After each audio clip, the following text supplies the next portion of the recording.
Picture a road in the spring of 1835, the Great National Road, the proudest highway the young United States had ever built, a ribbon of crushed stone unrolling from Maryland toward the Ohio country.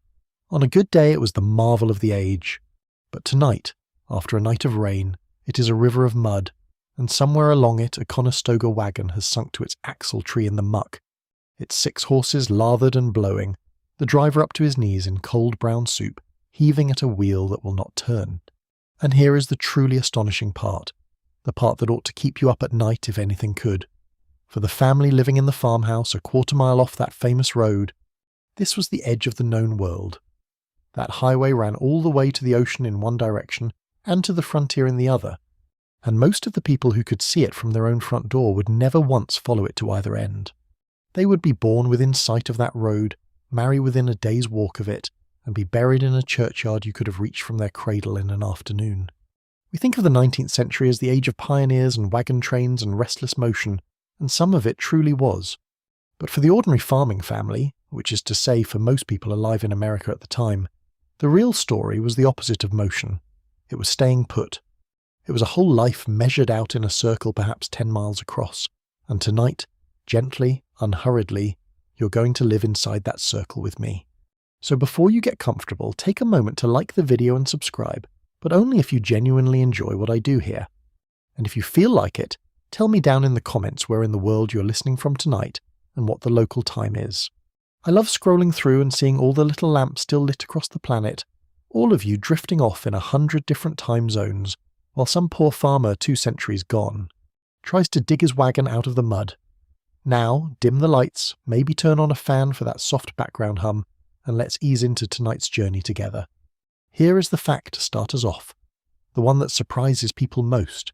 Historians who have studied birth and death records from rural America in the early 1800s find, again and again, that an enormous share of people died within just a few miles of where they were born. In some New England townships the figure runs well past half. Abraham Lincoln, born in a Kentucky cabin in 1809, barely travelled beyond his own county until he was nearly a grown man, and that made him utterly typical, not unusual. The unusual thing about Lincoln was that he eventually left. Most did not. And it was not because they were incurious or lazy or lacked all longing to see the sea. It was because the land held them the way gravity holds you to a chair, quietly, constantly, and with a strength you only notice when you try to stand. You're going to feel that gravity for yourself tonight. You're going to wake in a small frame house before dawn, pull on cold clothes, and step out into a yard where every single thing you need to survive is either already here or must be made here by your own hands before winter. You will meet the roads that were less like roads and more like suggestions. You will meet the ox that walks 2 miles an hour and does not care about your schedule. You will meet the crossroads store, the Sunday church, the barn raising, the peddler with his tin cups, and the slow, sweet, monotonous turning of a year in which the farthest you travel is the far edge of your own back 40. It is not a story of adventure. It is, I'll be honest with you, a fairly boring story, which is exactly why it is so good for falling asleep.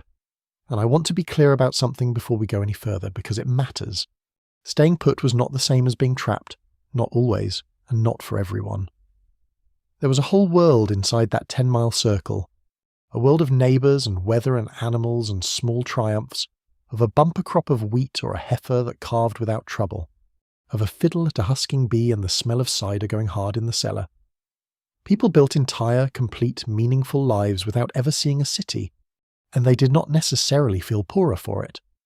Here is your quirky little tidbit to tuck under your pillow.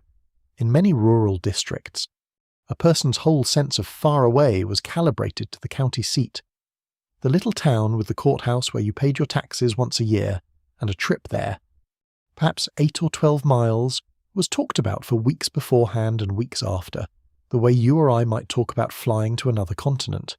Historians still argue whether this rootedness was mostly a prison or mostly a comfort, whether the average farmer of 1830 lay awake aching for the horizon or slept the deep, dreamless sleep of someone who knew precisely where he belonged and had no particular wish to be anywhere else.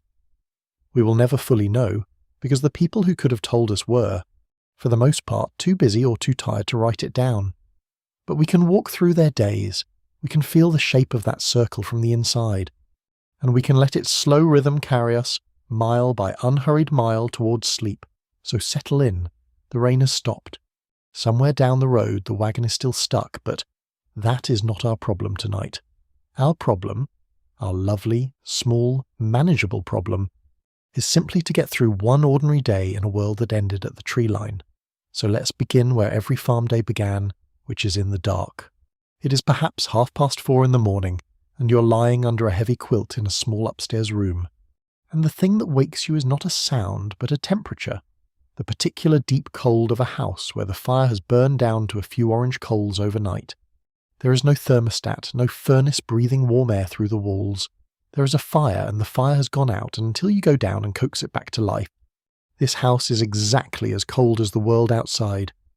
You swing your feet onto floorboards that feel like the surface of a pond in January, and you dress fast in the dark. By feel, because a candle is a thing you do not waste on getting your trousers on. This is the first quiet lesson of farm life, and it will repeat all day long. Nothing here is automatic, and everything, even warmth, even light, must be made. Downstairs you kneel at the hearth and blow gently on last night's coals, feeding them a curl of dry bark, then a splinter, then a proper stick until the flame catches and the kitchen begins grudgingly to glow. If the coals died completely in the night, and on the bitterest mornings they did, then you faced one of the small catastrophes of the age, a cold hearth and no matches, because friction matches were a novelty most farm families did not have or could not spare.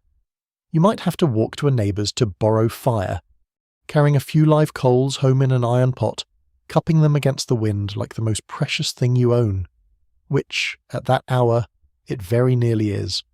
There is your first joke of the night, and it is barely a joke. In 1820, the most valuable thing on the whole farm might be a shovelful of somebody else's breakfast fire. With the fire lit, the day unfolds in a fixed order older than anyone in the house. The animals come first, always, because a hungry cow does not care that you are tired. You take a lantern, or simply the grey beginning of dawn, and cross the frozen yard to the barn, where the warm animal smell hits you like a wall, and the sweet hay, the milk, the deep earthy note of the byre.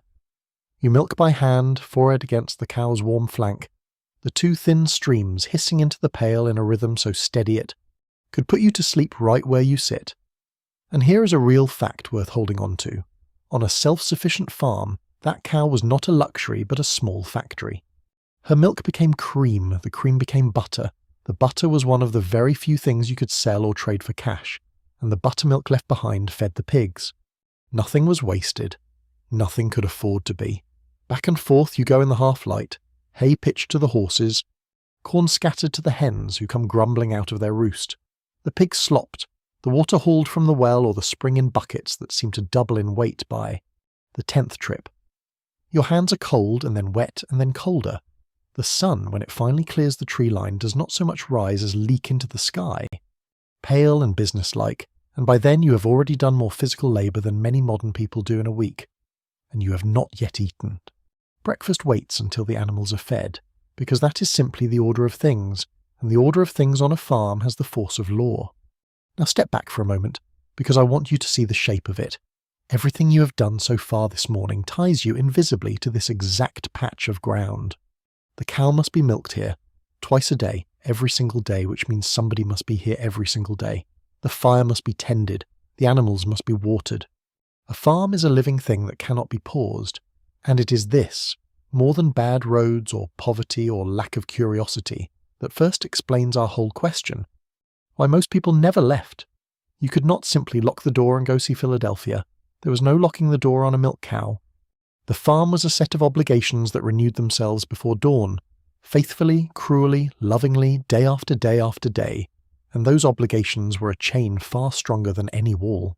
Here is your quirky tidbit for this stretch of the dark. Many farm families kept what they called a borrowing fire relationship with their nearest neighbours, an informal understanding that a cold hearth was everyone's problem, and children were regularly sent trotting across half-frozen fields at dawn with an iron kettle to fetch live coals, which means that the warmth in your kitchen and the warmth in theirs might, quite literally, have descended from the same original spark, passed hand to hand down the lane for years. Historians still argue whether the sheer relentlessness of these daily chores was experienced as drudgery or as a kind of grounding comfort, whether the farmer felt shackled to his animals or reassured by the unchanging shape of his mornings. Diaries from the period are maddeningly matter-of-fact about it. Rose before light, milked, fed stock, cold, page after page, year after year, in the same steady hand, as though the writer could not imagine that anyone would ever find it remarkable. And maybe that is the deepest truth of tonight's story. The life that holds you in place does not usually feel like a cage from the inside. It just feels like Tuesday, and then another Tuesday, and then gently, the whole slow-turning year. Now let us climb up onto the roof of the barn in our imagination. Carefully, it's slippery with frost. And look out at the land itself, because to understand why you stayed, you first have to understand the enormous, quiet emptiness that surrounded you. Out past the kitchen garden and the orchard and the split-rail fences, the country rolls away in fields and woodlots to a horizon broken only by a thin thread of smoke where your nearest neighbour's chimney stands. That smoke might be half a mile off, it might be 2 miles off. On the newer farms carved out of the public lands to the west, it might be considerably farther than that, because of the way the whole country had been sliced up and handed out. Here is the real fact underneath everything you can see from this. Rooftop. Much of rural America was surveyed and sold in big rectangular parcels, and under the various land laws that governed the frontier, a family might take up a quarter section. 160 acres is their homestead. 160 acres is a square half a mile on each side. Sit with that a moment. It means that if you and your nearest neighbours each held such a claim, your houses could easily stand a mile or more apart, separated by your fields and theirs, by creeks and woods and the general vastness of a continent that had far more land than people to fill it. The grid looked tidy on a surveyor's map. On the ground, it meant isolation baked right into the geometry of the country, and that isolation shaped everything, beginning with the simple arithmetic of a visit. To drop by your neighbour was not a matter of stepping next door. It was a small expedition, a walk of a mile or two across muddy or snowy or sun-baked ground, or the trouble of catching and harnessing a horse if you were lucky enough to own one for such a trivial errand, which you usually were not. So visits were saved up, bundled together, made to count. You did not see your neighbour in passing 40 times a week the way we glimpse the people around us. You saw them at church, at a work frolic, at a funeral, and the rest of the time you lived functionally on an island of your own family, your own animals, your own few hundred acres of the earth. Second joke of the night, and it's a gentle one. The loneliest thing on the whole frontier was probably a good gossip with no one to tell it to. When neighbours finally did meet, the talk poured out of them like water from a broken dam. Every ailment, every calf born, every stranger seen on the road, every rumour about the price of wheat, all of it exchanged at high speed before everyone had to hurry home to milk. Information moved at the speed of a Sunday and not 1 hour faster. Look closer now at the land itself, because it was not empty in the way a parking lot is empty. It was full of work waiting to be done. Those 160 acres did not farm themselves. A huge portion of them on a new claim was still forest, and clearing an acre of hardwood timber by hand, by axe and ox and fire, could take weeks. A man might spend the better part of his adult life turning trees into fields, one stump at a time, so that the farm he died on looked nothing like the farm he had started with. The land was a lifelong opponent and a lifelong companion, and you did not leave in the middle of a wrestling match. You were slowly winning. Here is your quirky tidbit, and it is a lovely one. The very shape of American rural loneliness was partly an accident of geometry versus the older world. In much of Europe, farmers had traditionally lived clustered together in villages and walked out each morning to fields that lay beyond the houses, so even a poor peasant went to sleep surrounded by neighbours. But the American system of the isolated family farmstead, each household planted squarely in the middle of its own land, scattered people across the countryside like seeds flung from a wide hand. The result was a nation of farmers who might go days without seeing a face that did not belong to their own household. The land gave them independence and took away company in the very same stroke, and there is a psychological weight to all this space that is easy to miss from where we sit. Tonight, warm and connected and never more than a tap away from another human voice. When your nearest neighbour is a mile off and the county seat is a full day's round trip, the world does not feel small. It feels, if anything, enormous and slow and slightly dangerous, a place where a broken leg or a sudden storm or a fire in the night could unfold with no one near enough to help. People stayed close to home partly because home was the one place in all that vastness where they knew exactly where everything was and how everything worked. Beyond the fence line, the map got vague fast. Historians still argue whether this scattered, isolated pattern of settlement made Americans more independent and self-reliant, as the old patriotic story goes, or simply lonelier and more anxious than they ever admitted, whether the famous frontier individualism was a proud choice or a kind of solitude people made, the best of because they had no other option. What is certain is that the geometry of the land, those clean rectangles drawn by distant surveyors, quietly decided the emotional texture of millions of lives. You did not need a wall to keep a person home when you had a mile of cold mud on every side and a cow that needed milking at both ends of the day. Let us come down off the barn roof now and go stand in the road, or rather, in the thing that was generously called a road. Because if there is one single reason above all others that people stayed put, you are looking at it. And it is not much to look at. Out here, in front of the farm, runs a track of bare, 2 ruts worn by wagon wheels with a ragged strip of grass. Surviving down the middle, winding around the bigger stumps rather than through them, dipping into every low place where water gathers. In dry summer, it is a corridor of choking dust that coats your throat and turns the roadside weeds grey. In spring and after every hard rain, it becomes something close to a swamp, a churned, sucking, bottomless mud that has stopped stronger travellers than you cold and stopped whole armies in their history. Let me give you the real fact, the one that makes the whole thing vivid. In good conditions, on a decent stretch, a loaded wagon behind a plodding ox team might cover 2 miles in an hour. 2 miles! In a full day of travel, and these were long days, dawn to dusk. You might make perhaps 20 miles if the road cooperated and nothing went wrong. And something always went wrong. 20 miles, the distance a modern car eats in 20 minutes without the driver even noticing, was a serious day's journey that left you and your animals exhausted. So the county seat, a dozen miles off, was a full day gone just to get there, and another to come home, with everything on the farm left undone in between. You begin to see why a trip to town was planned like an expedition, and remembered like an event. And the mud. I have to dwell on the mud, because the diaries dwell on it, and the diaries are our best witnesses. Rural people wrote about roads the way sailors wrote about the sea, with a kind of weary respect. One farmer noted that owing to the great amount of rain that had fallen in the night, they had rather bad roads. Another, caught out after dark in a storm, wrote that he did not know how they were ever to get the wagon home, for dark was no word for it. These are not the words of adventurers describing a hardship. They are the words of ordinary people describing the ordinary, and the ordinary was that the ground beneath your wheels could, at any moment, decide not to let you pass. Third joke, and the road has earned it. The surest way to make a 19th century farmer laugh bitterly was to call the muddy track past his house a highway. Some of these roads had grand official names and had been chartered by the state legislature with great ceremony, and yet in April a determined pig could have crossed them faster than a coach and four. The gap between the map and the mud was one of the great running jokes of rural life, told and retold at every tavern from Maine to Missouri. Where the mud was truly hopeless, people tried to fight back with engineering, and the results were their own special misery. In the worst boggy stretches they laid down what were called corduroy, roads, logs set side by side across the track, like the ribs of some half-buried animal, so that wagons could roll over the swamp instead of sinking into it. And roll they did, with a bone-rattling, teeth-clacking, cargo-scrambling violence that made passengers long for the honest mud they had left behind. To ride a corduroy road for a few miles was to be shaken like a seed in a gourd, and travellers who endured it wrote about their bruises for days. Progress in the early republic was frequently something that hurt. Here is your quirky tidbit for the road.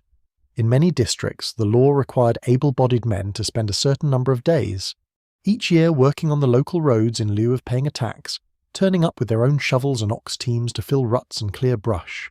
It sounds sensible until you learn how it usually went.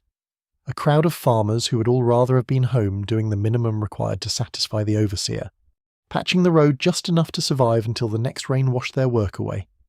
The road stayed bad in part because almost no one whose hands were on them had any real stake in making them good, and so the great American mud endured season after season, defeating reformers and philosophers alike.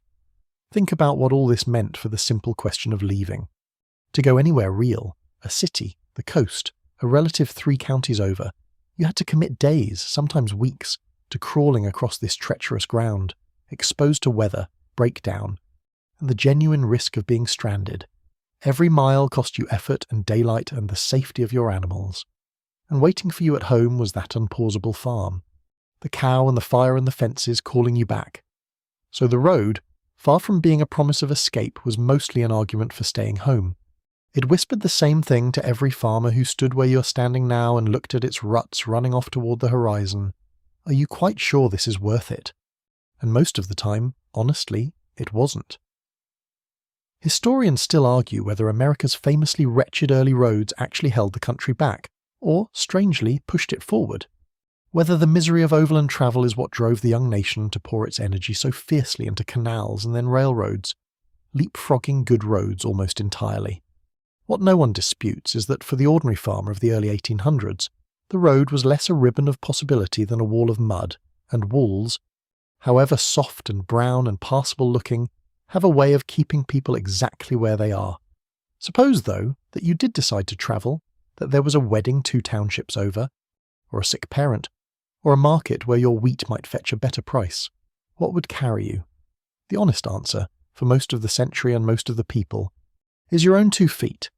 This is the detail that surprises people most when they picture the age of the horse. The horse was often not there. A good horse was expensive to buy and expensive to keep. Eating hay and grain you might rather feed to animals that gave you milk or meat or wool. And plenty of farm families owned no riding horse at all, or owned only the plodding, patient beasts they needed for ploughing and could not spare for a jaunt down the road. So children walked to school, walked to the neighbours, walked to church. Grown men walked 10 and 15 miles on an errand and thought little of it. Walking was not exercise or recreation. Walking was simply how a body got from one place to another, and the whole rhythm of rural life was set to its unhurried pace. When an animal did do the travelling, it was as likely to be an ox as a horse, and the ox is worth pausing on. Because the ox explains so much about the tempo of this world.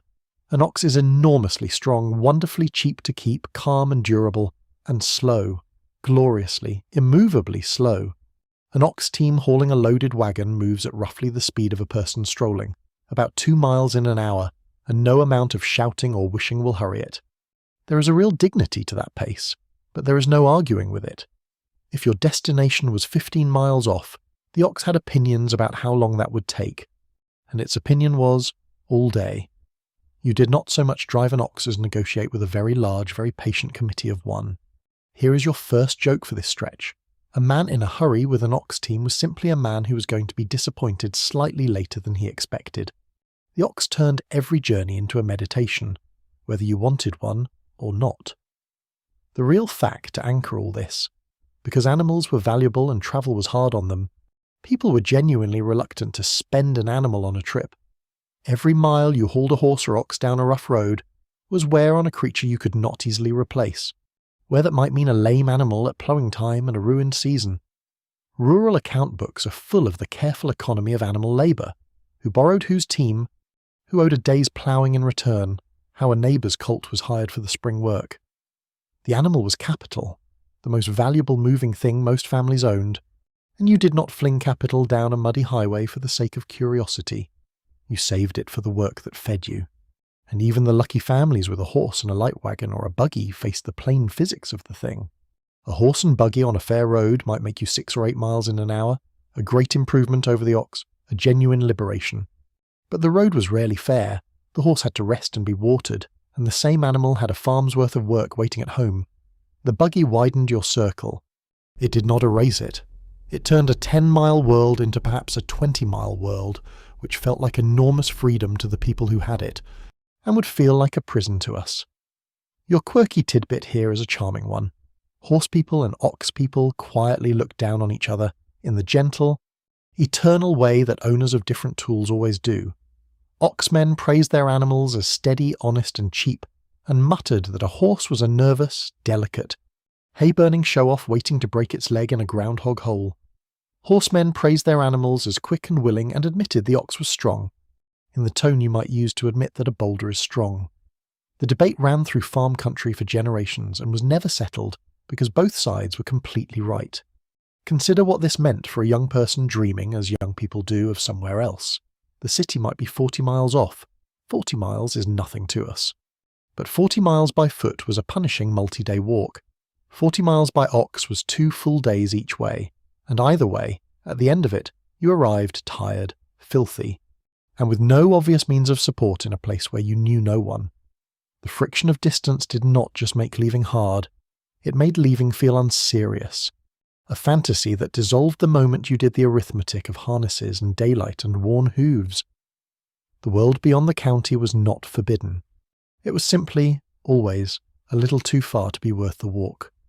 Historians still argue whether the slowness of animal travel truly shrank people's mental worlds, or whether the rich imaginative life of the isolated farm, the storytelling, the letters, the newspapers passed hand to hand, kept those minds far larger than their bodies ever roamed. Perhaps a farmer who had never gone 40 miles still travelled the world nightly in a borrowed book by firelight.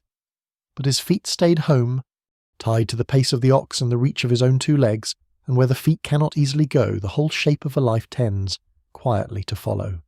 Rest here a moment in that slow, plodding rhythm, 2 miles an hour, the creak of the yoke, the road unspooling at the pace of a heartbeat, and feel how naturally it slows you towards sleep. Let us go back inside now, because the truest reason people never left is not out on the road at all.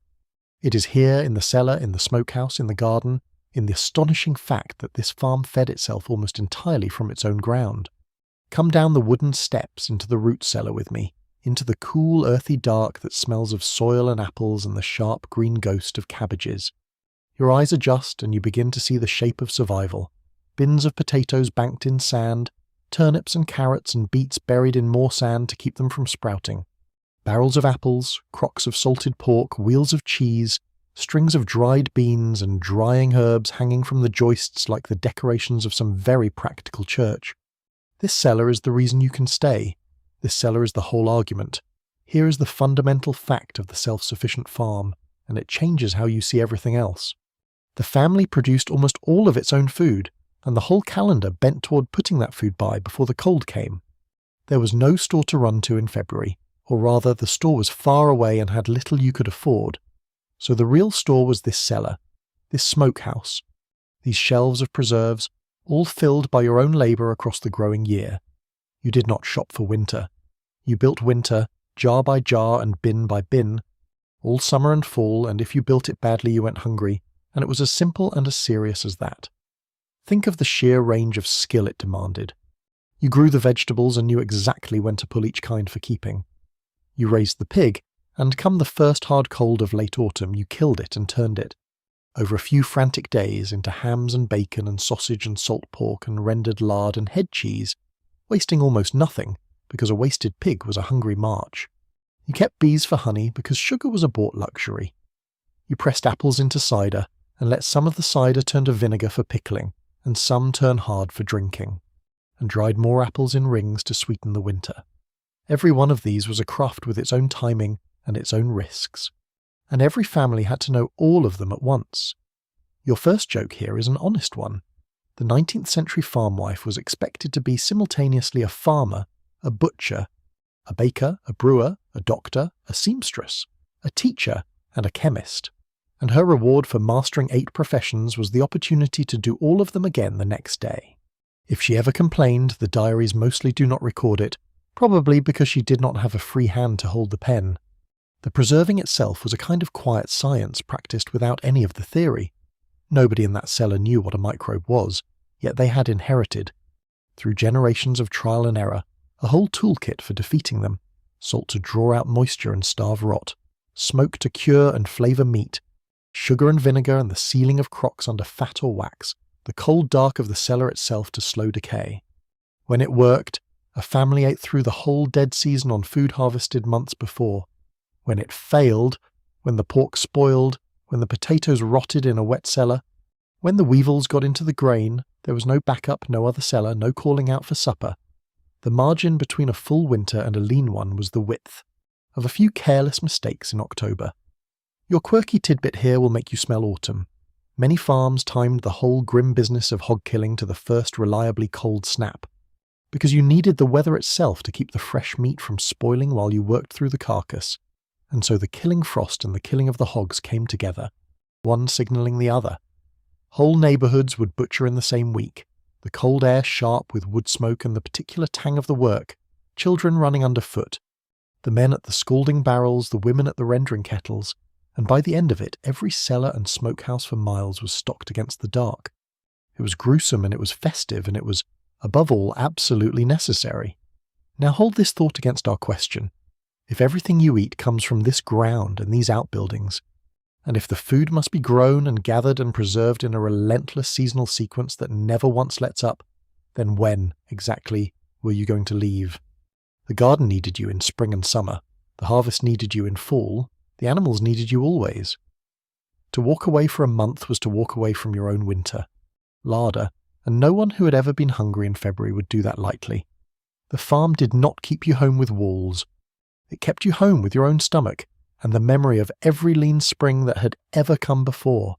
Historians still argue whether this fierce self-sufficiency was a source of pride and security or a kind of exhausting trap that kept rural families poorer than they needed to be, cut off from the markets and cash and comforts that a bit more trade might have brought. Some see in that full cellar a beautiful independence, others see a family running as fast as it could just to stand still. But everyone agrees on the plain fact of it. The food was here, all of it, made by hand, and a person does not stray far from the only pantry in the world. That will still be open when the snow flies. Now feel the cloth of the shirt on your back, and let it tell you another chapter of the same story. Because just as the farm fed itself, it very largely clothed itself too. And this is where you begin to understand how the whole world could shrink to the size of a homestead. That shirt did not come from a shop. It began, most likely, as a field of flax or as wool on the back of a sheep grazing in your own pasture, and it travelled the entire distance from living thing to finished garment inside the walls of this house, through the hands of the women of this family. Over hundreds and hundreds of hours you will never see recorded anywhere but in the shirt itself. Let me lay out the real, astonishing labour of it, because we have so completely forgotten it. To make linen, you grew flax, pulled it, and then subjected it to a long series of processes with wonderful old names, retting it to rot away the soft parts, breaking it, scutching it, hackling it through beds of iron teeth, until what was left was a hank of long pale fibres ready to spin. To make woolens, you sheared the sheep, washed and picked and carded the wool into fluffy rolls, and then either way came the spinning, the endless, rhythmic, humming work of drawing fibre into thread on the wheel, hour after hour, day after day, a task so constant and so associated with unmarried women that we still call a single woman a spinster. Only after all of that could the weaving even begin. Your first joke here writes itself. If you have ever felt proud of yourself for sewing on a button, spare a thought for the farm wife who, in order to replace a single worn-out shirt, first had to plant a crop. The distance between us and them is not measured in years so much as in the sheer number of steps between a person and their own clothing. The weaving happened on a great wooden loom that many farmhouses kept in a back room or a loft, a machine as central to the household economy as the plough was to the field. On it the thread became cloth, slowly, pass by pass of the shuttle, and the cloth was then cut and hand-sewn into shirts and shifts and trousers and sheets and grain sacks, and every soft thing the family owned. Nothing was bought that could be made, and precious little was thrown away. Clothes were patched and repatched, handed down from child to child, and finally, when they were far too ragged even for the youngest, torn into strips to be braided into rugs or hooked into coverlets, so that the shirt you outgrew at 8 might still be underfoot in another form when you were an old man. The life of a piece of cloth was nearly as long as the life of a person. Here is your real fact to hold. Producing cloth was so time-consuming that it consumed an enormous share of a farm woman's entire life, and the arrival of cheap factory-made fabric later in the century was experienced by many rural women as one of the single greatest liberations of the age. The sudden, almost unbelievable freedom of being able to simply buy the cloth and skip the 1,000 hours. We tend to mourn the loss of homespun as the loss of something wholesome and good, and it was in its way. But ask the woman who spent her evenings at the wheel by firelight for 40 years whether she missed it, and you might get a very different answer delivered with great feeling. Your quirky tidbit is a colourful one, literally. Even the colours of that homemade clothing came off the land. Dyes were brewed at home from what grew nearby, walnut hulls for a deep russet brown, indigo if you could get it for blue, various barks and roots and flowers for the yellows and duller greens, all simmered in kettles and fixed with mordants in a domestic chemistry passed from mother to daughter. This is why the old descriptions of country clothing come in those particular earthy shades, the russets and butternut browns and homespun greys, because those were the colours the countryside itself was willing to give up. A farm family did not just make its clothes, it grew its own palette. And here again, quietly, is our answer to the great question. When the very cloth on your body represents months of your household's labour and a whole chain of skills that live only in these hands, the farm becomes not just where you live, but the source of nearly everything that keeps you alive and decent and warm. You're woven into it, almost literally. To leave would be to leave the loom, the wheel, the dye kettles, the sheep, the flax field, the entire quiet factory of survival that a family had built up over years and could not simply pack into a bag. Self-sufficiency is a beautiful word, but it is also a kind of rootedness so deep that pulling free would tear something. People stayed because leaving meant unmaking the very machine that clothed and fed them. Historians still argue whether the endless textile labour of rural women was a source of genuine pride and identity, or simply an unrelenting burden that history has been too quick to romanticise. Whether the humming of the spinning wheel was the sound of a woman's contentment or the sound of her exhaustion, or most likely both at once braided together like the rag rug underfoot. What is not in dispute is that the shirt on your back tied you to this ground as surely as any root, and that a world where you must grow your own cloth is a world you do not casually walk away from. Let that thought settle over you now, soft and warm as a quilt made of everything the family ever wore. The candle in your hand is guttering. So let us talk about the candle and the soap and the nails and the axe handle and all the small-made things that filled this house. Because once you understand that the farm produced not only its food and its cloth, but very nearly its own light, its own cleanliness, and much of its own hardware, you will finally grasp how a family could live for months without buying a single thing, and therefore without any pressing reason to go anywhere at all. Hold the candle up. It is not a smooth store-bought column of white paraffin. It is tallow, rendered animal fat, and it was made right here, probably on a cold day in autumn, in one of the more tedious rituals of the domestic year. Here is the real fact of it. Candle-making was reckoned among the regular chores of the farm woman, listed right alongside making soap and churning butter, and it was nobody's favourite. You saved up fat all year, then rendered it down into tallow, then either dipped wicks into the hot fat again and again and again, dip, cool, 100 patient times until each thin candle slowly thickened, or, if you were fortunate enough to own the moulds, poured the tallow into them and waited. A day of this yielded a year's cautious supply of light, and cautious is the word, because a tallow candle was precious. This is why farm families went to bed with the dark and rose with the dawn, not out of some superior rustic virtue, but because burning candles all evening was a small real extravagance, and the sun was free. Your first joke here flickers like the flame. The reason our ancestors seem so wholesome, going to bed at dusk and rising at cockcrow, is not that they were closer to God or nature. It is that light cost money and sleep was free, and given the choice between staying up late and saving a candle, they saved the candle every single time. Virtue and thrift look remarkably alike by the light of a tallow dip. Then there was soap, made in the same spirit from the same humble materials. Fat again, this time boiled with lye, and the lye itself leached at home by pouring water slowly through. A barrel of hardwood ashes saved from the winter's fires. The result was a soft, harsh brown soap that would take the skin off your hands along with the dirt.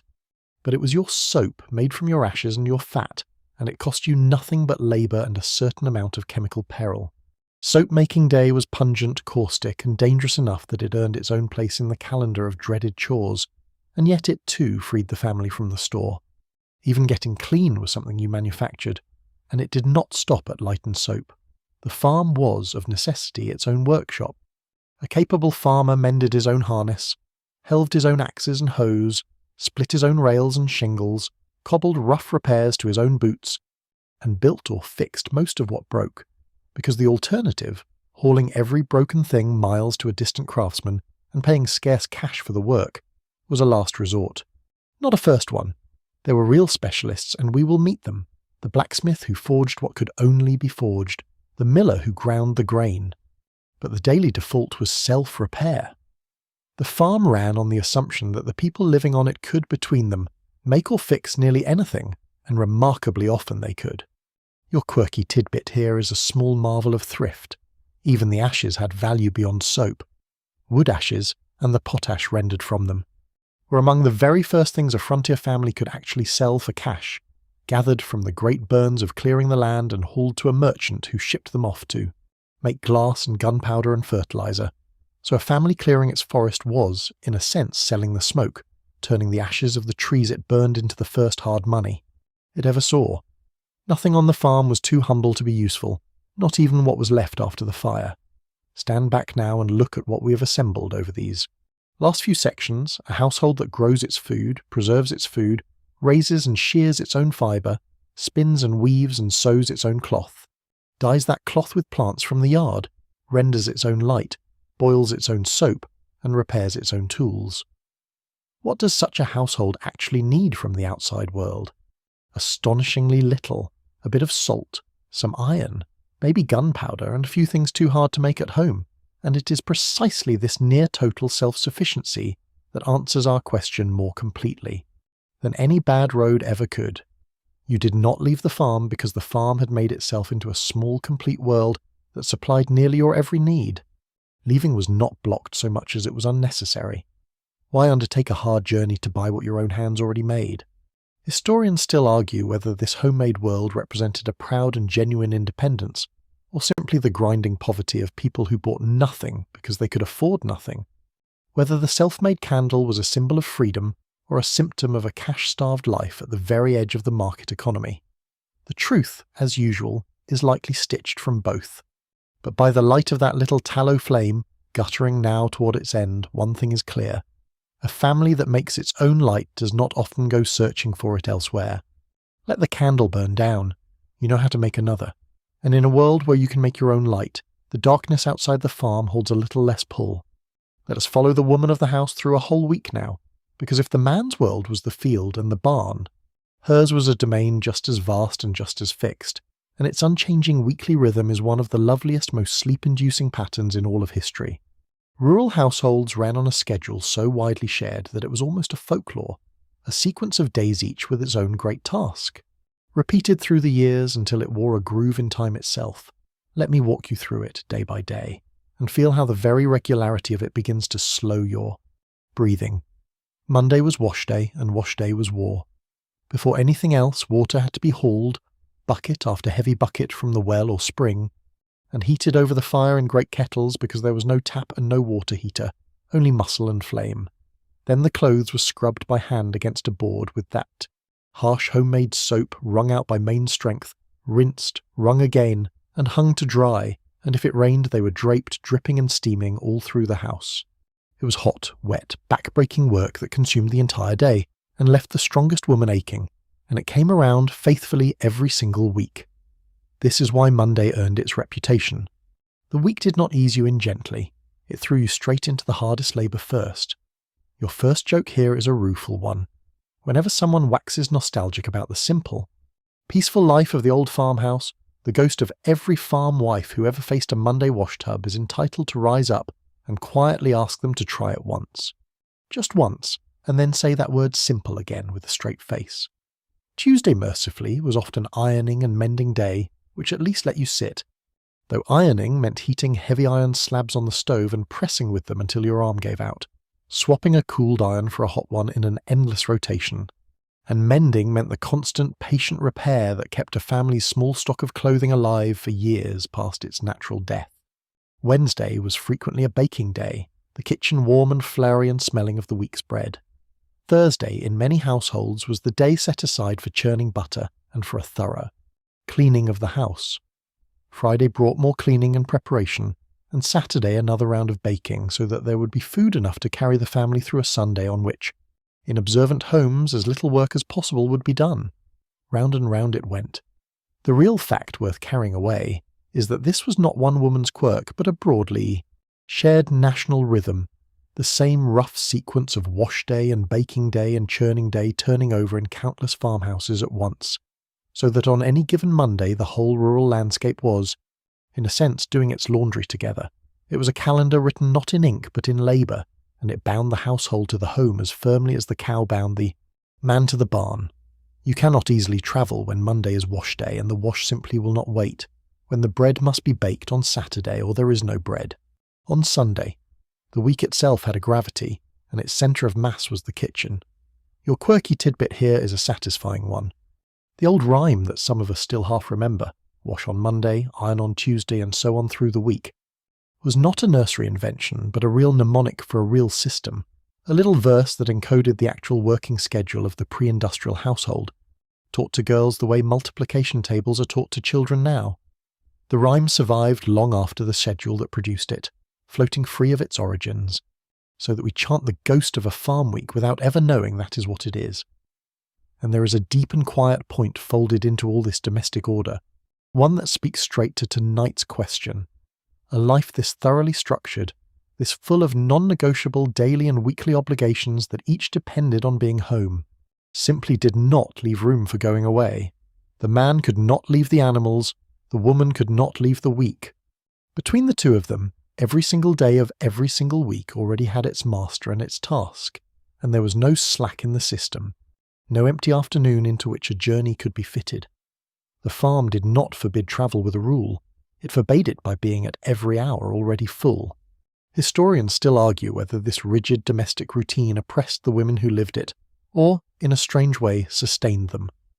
Whether the unchanging schedule was a cage or a scaffold, a source of exhaustion or a source of the deep competence and quiet authority that farm women were known to carry within their own domain. Perhaps a woman who ran such a household with skill felt less like a prisoner of the week than its sovereign, ruling absolutely over a kingdom of kettles and looms and cellars, while her husband merely reigned outside among the corn.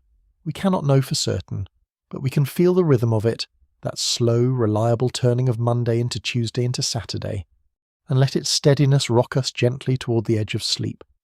Now let us go back out to the man in the fields, and follow his year instead of his day, because the farmer's calendar was ruled by something even larger and more inescapable than the weekly wash. It was ruled by the seasons themselves, by the great turning wheel of planting and growing and harvest that decided absolutely where a man could be and what he had to do at every point in the year. And when you see how tightly the seasons gripped him, you will understand why the notion of simply leaving for a while was, for the working farmer, not so much forbidden as physically impossible for most of the year. Begin in spring, when the ground finally thaws and dries enough to work, and every fibre of the farm strains toward one urgent task, getting the crop into the earth. Ploughing came first, and ploughing was brutal. Whether behind a walking plough drawn by that patient ox or that valuable horse, breaking the heavy soil furrow by furrow across acres that seemed to stretch to the horizon, then harrowing to smooth it, then the planting itself. Corn dropped by hand into hills, wheat and oats broadcast in great sweeping arcs from a sack at the hip, potatoes cut and set, the garden sown. Spring was a race against a starting gun fired by the weather, and a man who dawdled in spring went hungry in winter. There was no leaving in spring. Spring owned you completely. Your first joke of this stretch is a farmer's own kind of humour. The only vacation a man got in planting season was the brief restful moment between finishing one exhausting field and realising there were 4 more exactly like it waiting behind the barn. Rest in spring was simply the pause you took to notice how much was left. Summer eased the tempo only slightly, and never entirely. The crops that had been planted now had to be defended, from weeds which were hoed and cultivated in a war that never quite ended, from insects and blight and the wandering of your own hungry livestock, from the sheer competition of a green world trying to reclaim your neat fields. Hay had to be cut at exactly the right moment, when the grass was rich and the weather promised a few dry days, then raked and dried and hauled in before rain could spoil it, because that hay was the winter life of every animal you owned. And through it all the garden demanded picking and the early preserving began.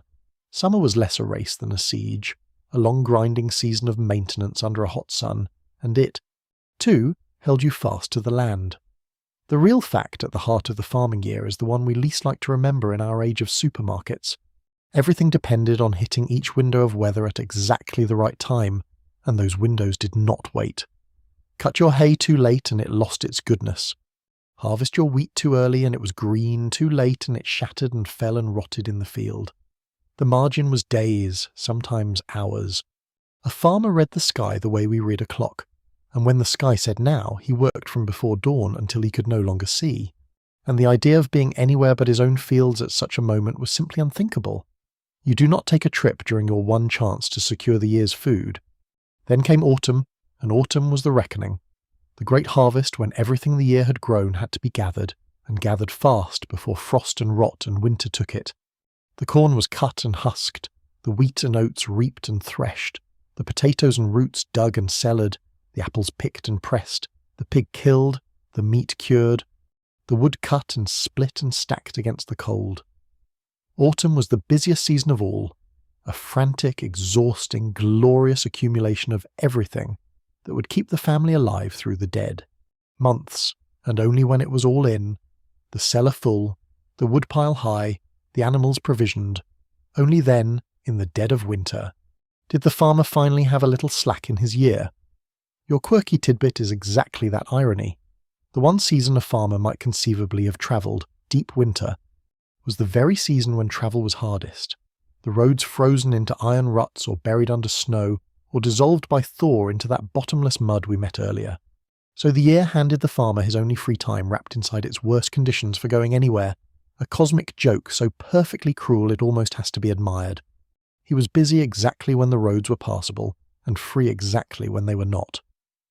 Historians still argue whether the iron grip of the agricultural seasons made rural people fatalistic and conservative, forever bowing to a calendar they could not change, or whether it gave their lives a profound and satisfying meaning that our unmoored modern year has lost.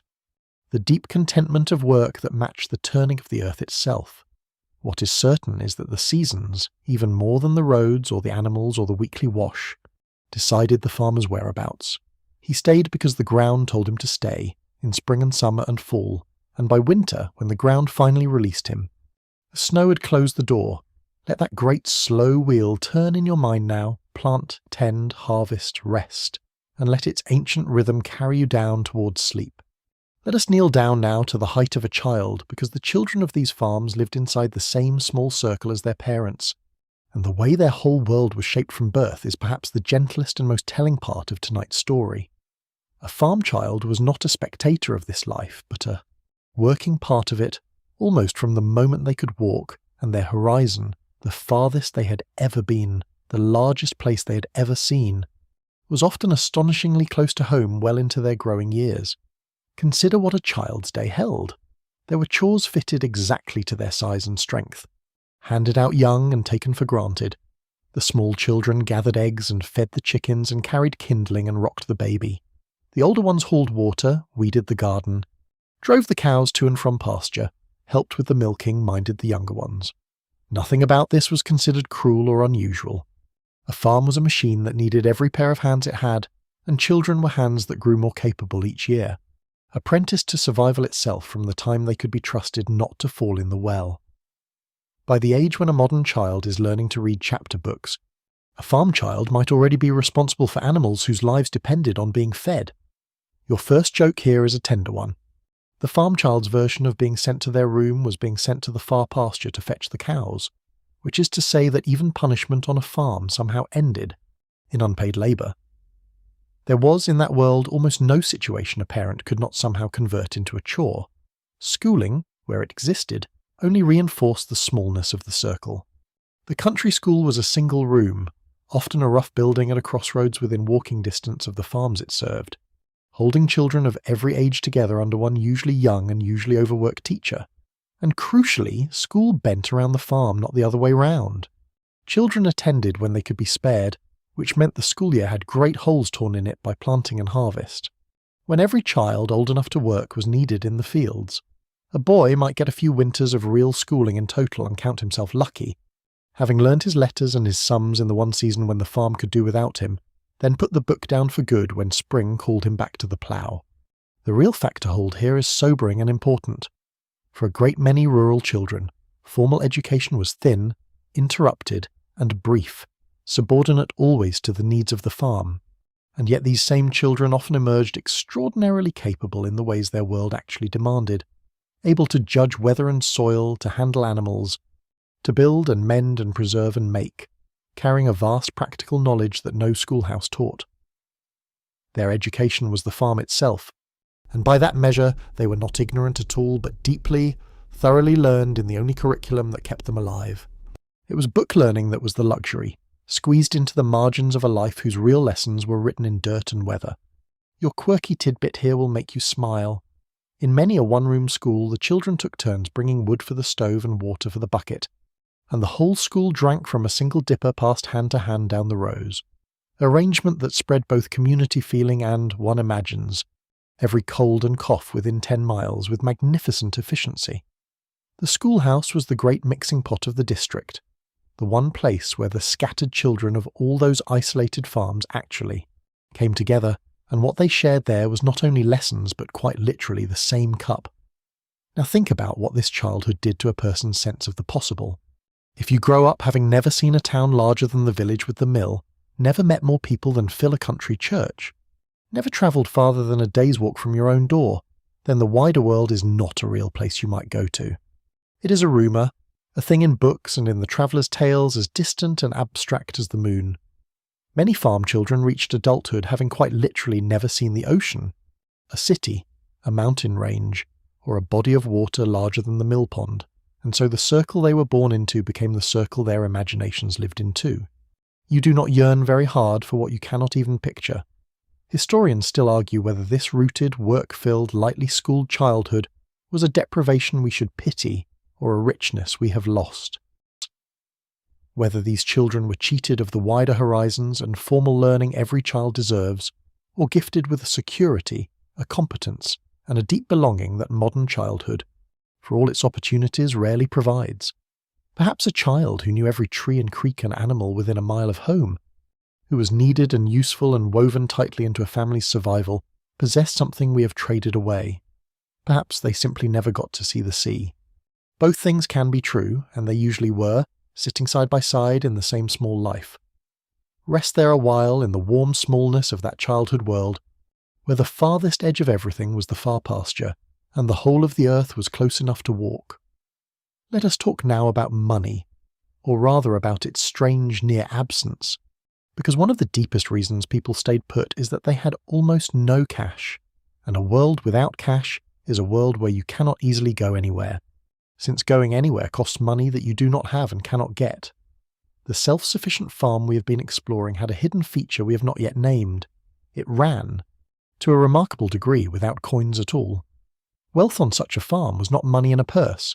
It was the cow, the cleared acres, the full cellar, the healthy children, the tools and the stock and the standing crop, and none of that could be spent at an inn or handed to a stagecoach driver. Here is the real fact at the centre of rural economic life. For most farm families, hard cash was genuinely scarce, seen rarely and hoarded carefully, and the daily economy ran instead on barter and credit and the exchange of labour. You did not buy your neighbour's help. You traded him a day of your work for a day of his. You did not pay the man who owned the boar, you owed him, and settled up in kind. The whole countryside was laced together by a vast informal web of debts and favours and swaps, most of it never involving a single coin. All of it carried in memory and in the account books of the one place where the cash economy and the country economy actually met, the store at the crossroads.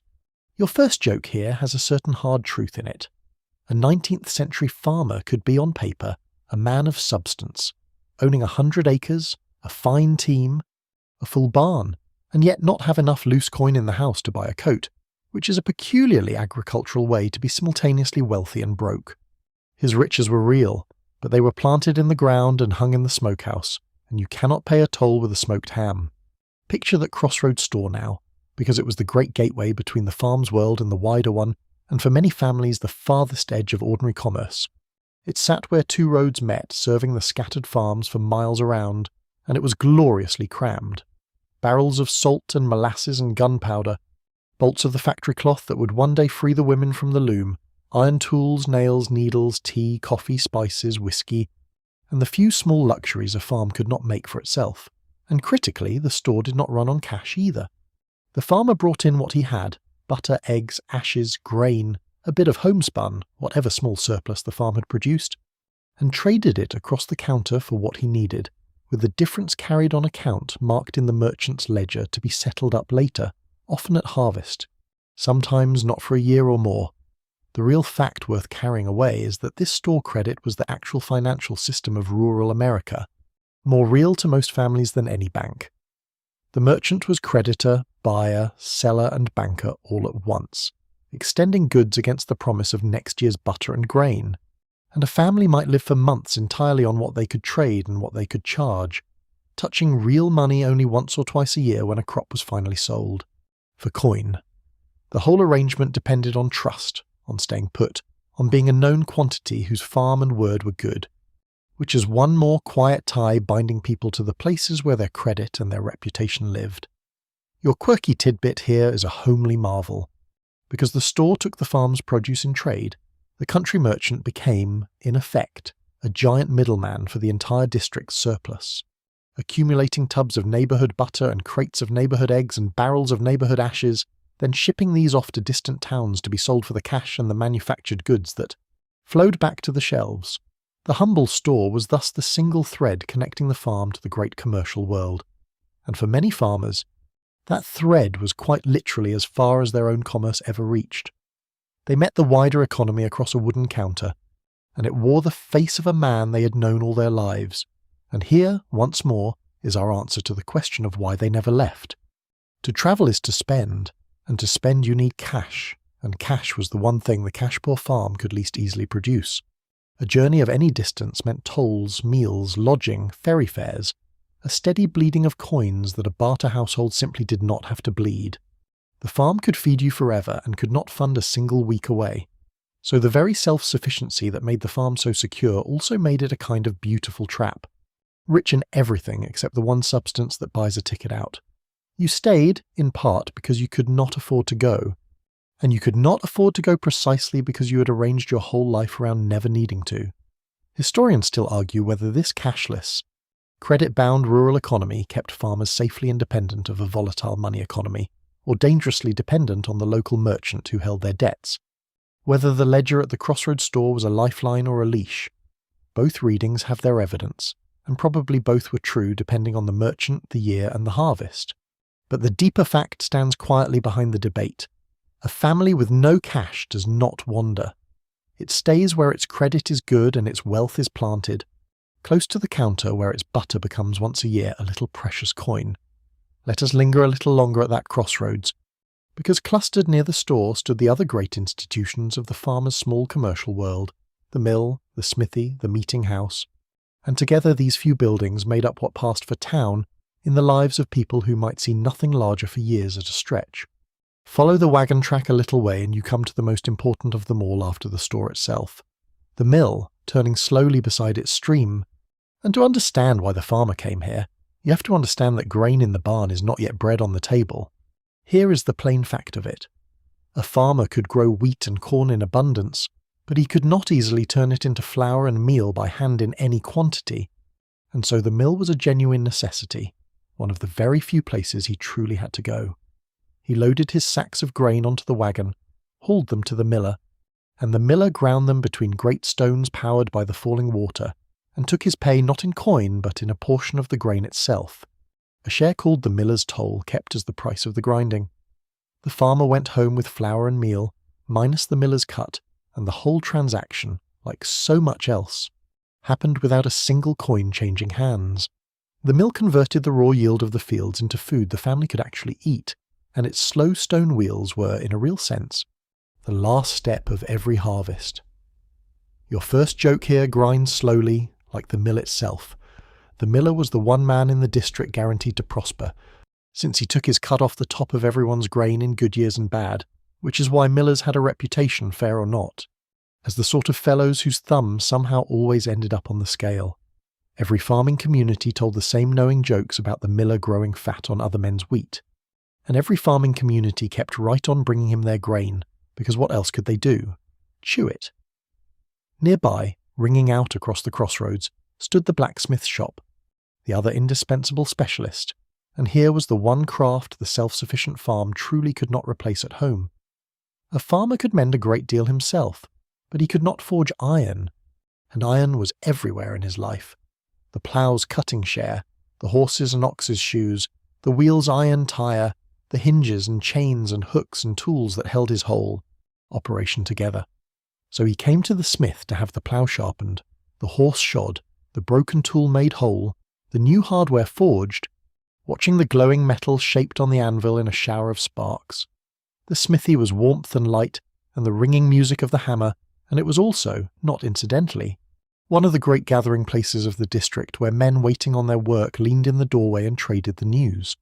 The real fact to hold from all this is how few and how close these essential destinations really were. The store, the mill, the smithy, the meeting house. The entire commercial and civic apparatus of a farmer's life might be gathered at a single crossroads within a few miles of home. And beyond that cluster he had almost no practical reason to go. His world was not merely small by accident, it was small by design, because everything he genuinely needed had arranged itself within reach, precisely so that scattered farm families could survive without long journeys. The crossroads was a wider world in miniature, complete enough that most people never had to seek the real distant one. Your quirky tidbit here is a satisfying bit of texture. These crossroads clusters were so central to rural life that a great many of them grew, over generations, into the actual towns and villages that dot the countryside today, still bearing the telltale names, somebody's mills, somebody's corners, somebody's forge, somebody's crossroads, fossil evidence in ink and road signs of the exact spot where a mill wheel once turned or two farm tracks once met. When you drive through such a place now and wonder how a town came to be there, in the middle of nothing, the answer is often that it wasn't the middle of nothing at all. It was the centre of everything, for the farmers who could walk to it. And so we arrive again, by a different road, at the same destination. The reason people never left is partly that they never needed to. The crossroads gave them their flour and their forged iron and their few bought goods and their news and their neighbours, all within an easy haul of home, and it asked nothing of them but that they stay close enough to come. The wider world offered more, no doubt, more goods, more sights, more people, but the crossroads offered enough, and enough is a powerful anchor. Why cross a continent for more when you have enough a few miles down the lane?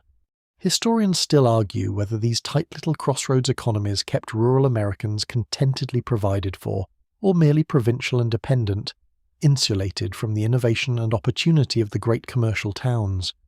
Whether the farmer who never went farther than the mill was well served by his snug small world or quietly cheated of a larger one.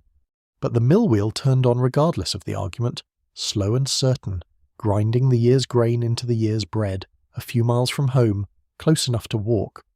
Let its patient turning slow your thoughts now, stone upon stone toward the soft country of sleep. But if the farmer rarely went out to the world did now and then. Come to him, and the most delightful of its emissaries was the peddler. So let us watch for him now, coming up the lane with his pack on his back or his little cart behind him, bringing a small parcel of the wider earth right to your door.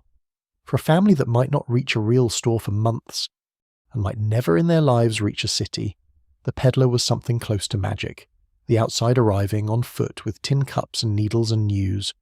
Here is the real texture of it.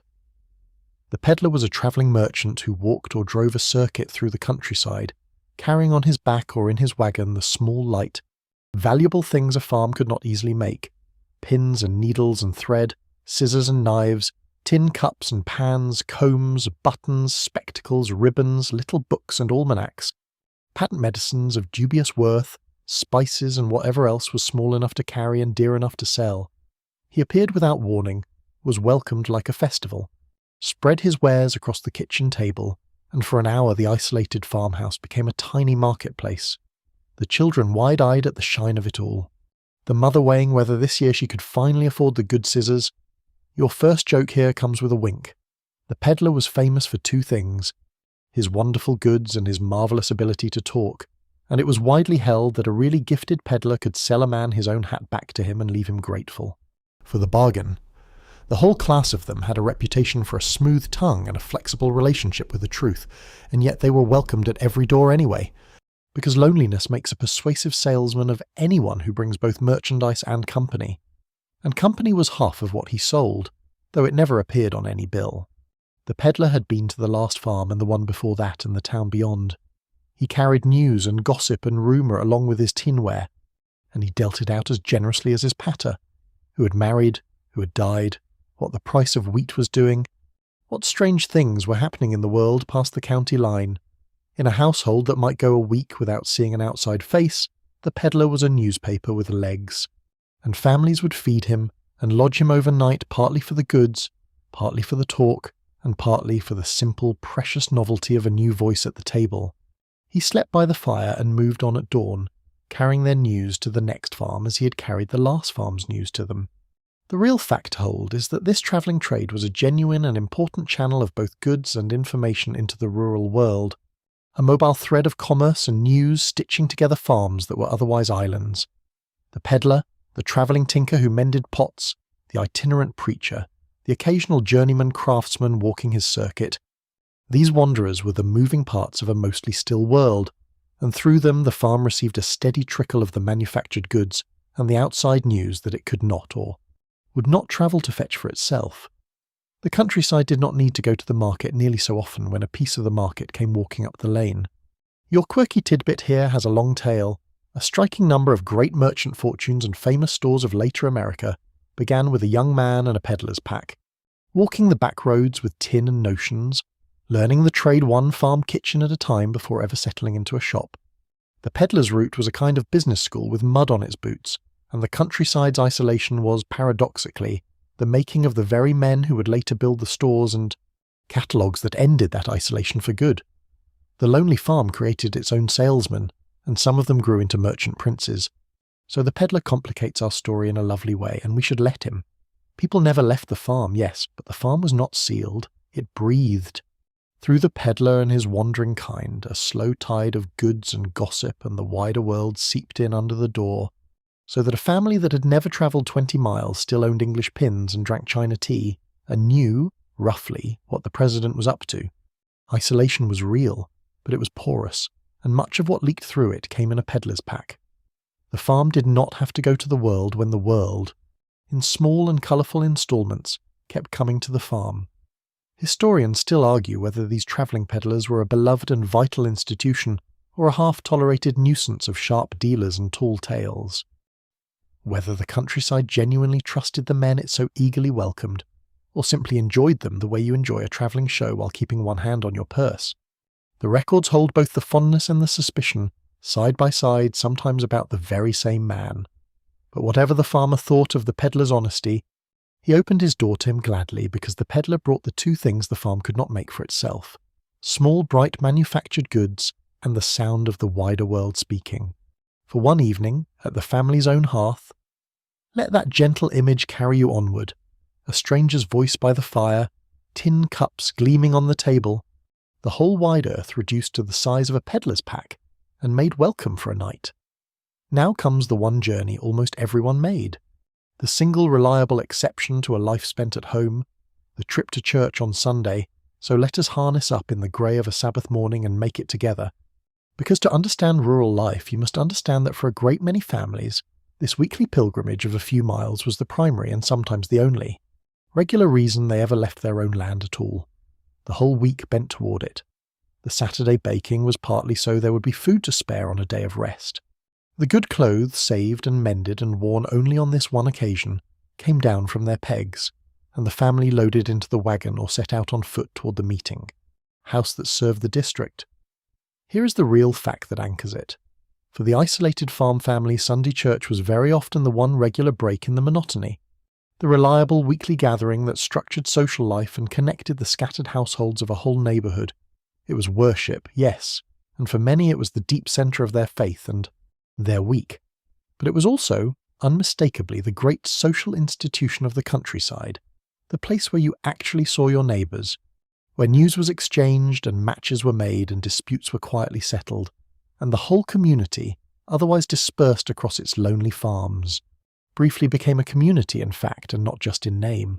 People did not go only to save their souls, they went to see and be seen, to belong, to remember that they were part of something larger than one household in one clearing. Your first joke here is offered gently in a church-going spirit. The sermon may have been about the world to come, but a good deal of the real business of a country Sunday was conducted firmly in the world that was, out in the churchyard before and after, where more courting, gossiping, deal-making and heartfelt catching up happened in an hour than the rest of the week allowed in total. The Lord got the hour inside, the neighbours got the hour outside, and many a farmer would have been hard-pressed to say which hour he'd come the greater distance for. Picture the day itself, because it had a shape all its own. The service might be long, very long by our standards. Hours of preaching and singing in a plain building that was often cold in winter and stifling in summer, and families came prepared to make a day of it, sometimes travelling far enough that going home between a morning and afternoon service made no sense, so they lingered, ate together, let the children run, and turned the Sabbath into the week's one true gathering. And then, as the afternoon wore on, they climbed back into their wagons and started the miles home, because the animals had to be fed at the end of this day as at the end of every day, and even the Lord's Day did not milk the cows. The real fact worth carrying is how much social weight rested on this single weekly outing. In a world with no other regular assembly, no daily commute, no town square you passed through, no shops you browsed, no gathering of any kind that pulled the scattered farms together, the church absorbed nearly the entire social function of the community into one morning a week. It was newspaper and marriage market and courthouse and clubhouse and comfort all at once. And this is why even families of no great piety came faithfully, and why the loss of a nearby congregation could leave a household truly, achingly alone. To lose your church was very nearly to lose your society entirely. Your quirky tidbit here is a warm one.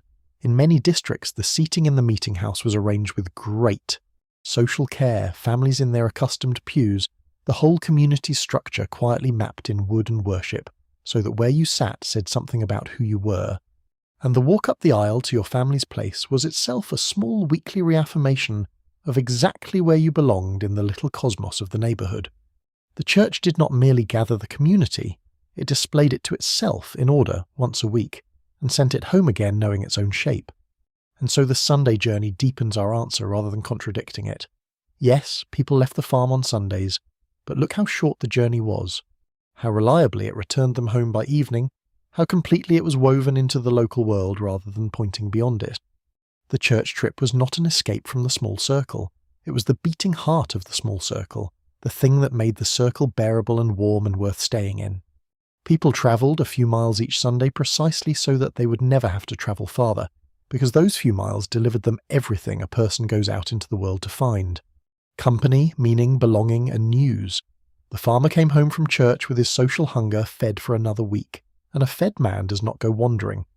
Historians still argue whether the rural church was primarily a religious institution that happened to be social or a social institution that happened to be religious, whether the farmer in the pew was chiefly seeking God or chiefly seeking his neighbours, and whether the distinction would even have made sense to him. Probably it would not. In that small world, the sacred and the social were not two things but one, met together in a plain building at a crossroads, once a week, within an easy drive of home. Let the long, slow hymn of that Sabbath fill your mind now, the wagon creaking home in the gold of a Sunday evening, and drift with it toward rest. If church was the reliable weekly gathering, there was another kind of coming together that lit up the rural calendar less often but far more joyously. The work frolic. The barn raising and the husking bee and the quilting party, where the whole neighbourhood converged on a single farm to accomplish in one day what a family could never do alone, and turned the labour into a festival while they were at it. Let us go to one now, because these gatherings reveal the deepest secret of why the small world was livable. People stayed local, not in spite of their neighbours, but because of them, bound together by a web of shared work so strong that no single family had to face the hardest tasks alone. Start with the barn raising, the grandest of them all. A barn was an enormous, costly structure, far more than one family could build with its own hands, and so when a farmer was ready to raise one, he prepared the timbers and then called on the whole community, and the whole community came. Here is the real fact of it. Neighbours gathered, unpaid, to raise the heavy frame of a barn together in a single tremendous day of coordinated effort, hauling the great beams upright with pike poles and muscle and shouted commands, and by evening a bare foundation had become a standing skeleton that would shelter a family's animals and harvest for generations. No money changed hands. The payment was the understanding, deep and certain, that when your day came they would raise yours too. Your first joke here is a neighbourly one. The barn raising was proof that early Americans had discovered the one true secret of getting a huge amount of work done for free, which was simply to promise everyone a very large dinner and a barrel of cider at the end of it. The women of the host family cooked for days beforehand, and the feast that followed the raising was as much the point as the barn, so that a man could honestly say he'd come to help his neighbour while privately having come, in no small part, for the pie. And that joining of hard work with pure festivity was the whole genius of these gatherings, repeated across every season and every task. The husking bee or corn shucking brought the neighbourhood together to strip the harvested corn, and the tedious work became a party, folks sharing gossip, beginning courtships, eating great plates of food, listening to tall tales and fiddle tunes, sometimes racing to see who could husk the most, sometimes with a sweet reward for whoever found a rare red ear. The quilting bee gathered the women around a frame to finish in a single sociable afternoon, a quilt that one woman would have laboured over for weeks, stitching and talking and laughing. The work and the friendship inseparable. Barn raisings, huskings, quiltings, hog killings, apple parings, house raisings, the whole grim necessity of frontier labour was again and again transformed by sheer communal ingenuity into the great social occasions of the year. The real fact to carry away is that these frolics were not merely pleasant extras but a load-bearing part of how rural society actually functioned, a system of mutual aid in which families exchanged the one thing they had in abundance, labour, to accomplish together what none could manage alone. All of it bound by an unspoken but ironclad reciprocity. This was insurance and banking and community all rolled into one. A family alone could not raise a barn, could not get in a large harvest against the weather, could not do 100 heavy things, but a neighbourhood could, and did, taking turns, keeping rough accounts of aid given and owed not in ledgers, but in the deep memory of who had shown up when it mattered. To leave that web was to leave your only insurance against disaster. Your quirky tidbit here is a charming glimpse of romance. These gatherings, and the huskings especially, were among the very few occasions where young people from different farms could actually meet, mingle, and court under the loose supervision of a whole community, which means that a remarkable number of rural marriages were quite literally born over a pile of corn, and that the fiddle tunes and the shared work and the finding of that lucky red ear were, for the young of the district, something close to the entire dating scene. The neighbourhood assembled to husk corn, and went home having also quietly arranged its next generation. So the work frolic completes our understanding of the small world in the warmest possible way. People never left the farm, in part because the farm was embedded in a community that gave them, right there at home, the deep human goods we imagine can only be found by going out into the world. Cooperation, celebration, romance, belonging, and security against catastrophe. The neighbourhood was not a consolation prize for those too poor or too stuck to travel. It was a genuine treasure, a dense and living network of people who would come when you called and expected you to come when they did, and a person rich in such neighbours had powerful reason to stay exactly where those neighbours were. You do not walk away from the hands that will raise your barn. Historians still argue whether this culture of mutual aid arose from pure neighbourly virtue or from hard practical necessity, whether the barn raising expressed a genuine communal spirit that our lonelier age has lost, or simply the cold logic of people who cooperated because they would not otherwise survive. The likeliest answer is that necessity and affection grew up together, twined so tightly that no one could have pulled them apart, the need creating the custom, and the custom creating the warmth. But whatever its root, the result was a countryside laced with obligation and goodwill, where the reasons to stay were not only walls and mud and cows, but the far gentler bonds of neighbours who had raised your barn and would husk your corn. Rest now in the glow of that gathering, the fiddle, the firelight, the great shared table, and let its warmth carry you down towards sleep. Let us turn now to news, to the slow, strange way the wider world's happenings reached a farm that its people never left. Because one of the eeriest things to imagine from our own drowning in information age is how quiet the flow of news once was, how a war could be fought, or a president elected, or a distant city burned, and the farmer might not hear of it for days, weeks, even longer. The small world was small not only in the distance people travelled, but in the speed at which anything, including knowledge, could move across it. An understanding that silence is part of understanding why the outside world felt so safely far away. Here is the real fact at the root of it.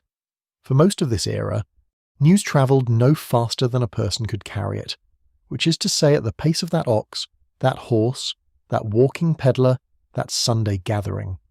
There was no faster channel than the physical movement of a human being along those muddy roads, and so information radiated outward from wherever it began like ripples in cold molasses, reaching the nearby first and the distant last, growing older and vaguer and more garbled with every mile it crawled. A farmer's knowledge of the world was always, unavoidably, somewhat out of date, and he knew it, and he lived at peace with a fog of not quite current understanding that would drive a modern person to distraction. Your first joke here has a slow fuse. By the time really big news reached the deep countryside, it had often been passed through so many mouths that the farmer received it in the form less of a report than of a rumour wearing a report's clothes, and a wise man waited for the second or third telling before he believed much of anything, on the sound theory that the first version of any news was mostly wrong, and the interesting parts had usually been invented somewhere around the third farm down the road. The great instruments that did carry news were the newspaper and the letter, and both moved through that lovely halting institution, the post. Newspapers, often weekly, were passed from hand to hand until they fell apart, a single copy read aloud by the fire, then lent to a neighbour, then to the next, so that one paper might inform a dozen households and arrive at the last of them soft and grey as a rag, its news already stale but still hungrily consumed. Letters were precious, rare and expensive, and here is a fact that startles people. For much of the early part of the century, it was often the person receiving the letter who paid the postage, and the cost depended on how far the letter had come and how many sheets it held, so that a fat letter from a distant relative could cost real money to collect, money a cash-poor farm did not part with lightly. The real fact to hold from this is that the post office, like the mill and the store, became a small anchor of the farmer's local world, a place he went to collect the thin trickle of the wider one. Often the post office was simply a corner of the crossroads store, the mail arriving irregularly by carrier or stage, sorted into pigeonholes, waiting to be called for, and the trip to fetch it was one more small errand that pulled the farm toward the crossroads, rather than toward the horizon. The wider world arrived, when it arrived at all, in a few sheets of paper collected a few miles from home, read slowly and passed along. Your quirky tidbit here is a wonderful measure of the age's patience, because letters were so dear and postage so real a cost. People wrote to wring every fraction of value from each sheet, and one economical trick was crossing a letter, filling the page with normal lines, then turning it 90 degrees and writing again across the first set of lines, so that a single sheet held twice the words in a woven grid that the recipient had to painstakingly, read in two directions. Whole intimate, tender, gossipy letters survive in this cross-hatched form, doubling the message to halve the cost, a small monument to a world where words themselves had to travel, far and dear. And so the silence of the news reinforces everything we have seen. When the world's happenings reach you slowly, second-hand, and softened by distance, the world itself comes to feel less urgent, less present, less like a place you must rush out to engage with. The farmer was not ignorant. He had his weekly paper, his letters, his peddler's gossip, his neighbour's talk at church, but his information moved at the speed of his roads, and a world that arrives that slowly is a world you can comfortably stay home from. There was no fear of missing out, because missing out was simply the normal condition of rural life, shared by everyone, and a thing missed by altogether is not felt as a loss by any. Historians still argue whether this slow, thin flow of information left rural people genuinely provincial and cut off from the great currents of their age, or whether it granted them a certain peace, a freedom from the anxious churn of events that could not touch them and that they could do nothing about anyway. Perhaps the farmer who learned of a distant crisis a month late, and safely after it had resolved, was in some ways better off than we are, marinating in the minute-by-minute alarms of a whole planet we cannot help. Or perhaps he was simply left behind, adrift in a fog while history hurried past his lane. The old newspapers, read aloud by firelight and passed hand to hand until they crumbled, keep their counsel on the question. Let their quiet settle over you now. A world where the news came slowly, if at all, and there was blessedly nothing you could do but listen and nod and go to bed. Let us return to the roads one more time, but from a different angle, because we have called them bad and left it there, and the truth is subtler and more interesting. The roads were not uniformly bad but seasonally bad, brutally worse at certain times of year, and this rhythm of when travel was possible and when it was simply not shaped rural life, as surely as the growing seasons did. To understand why people stayed, you have to understand that for large stretches of every year, staying was not a choice at all. The world outside the farm was for weeks at a time effectively sealed off by the ground itself. Here is the real fact of it, and it is one every rural person knew in their bones. The same dirt road was a different creature in every season. In the frozen depths of winter, when the ground locked solid, a road could actually be at its best for travel, hard, and if snow lay smooth over the ruts, a sleigh could fairly fly along it, gliding over obstacles that would have mired a wheel in summer.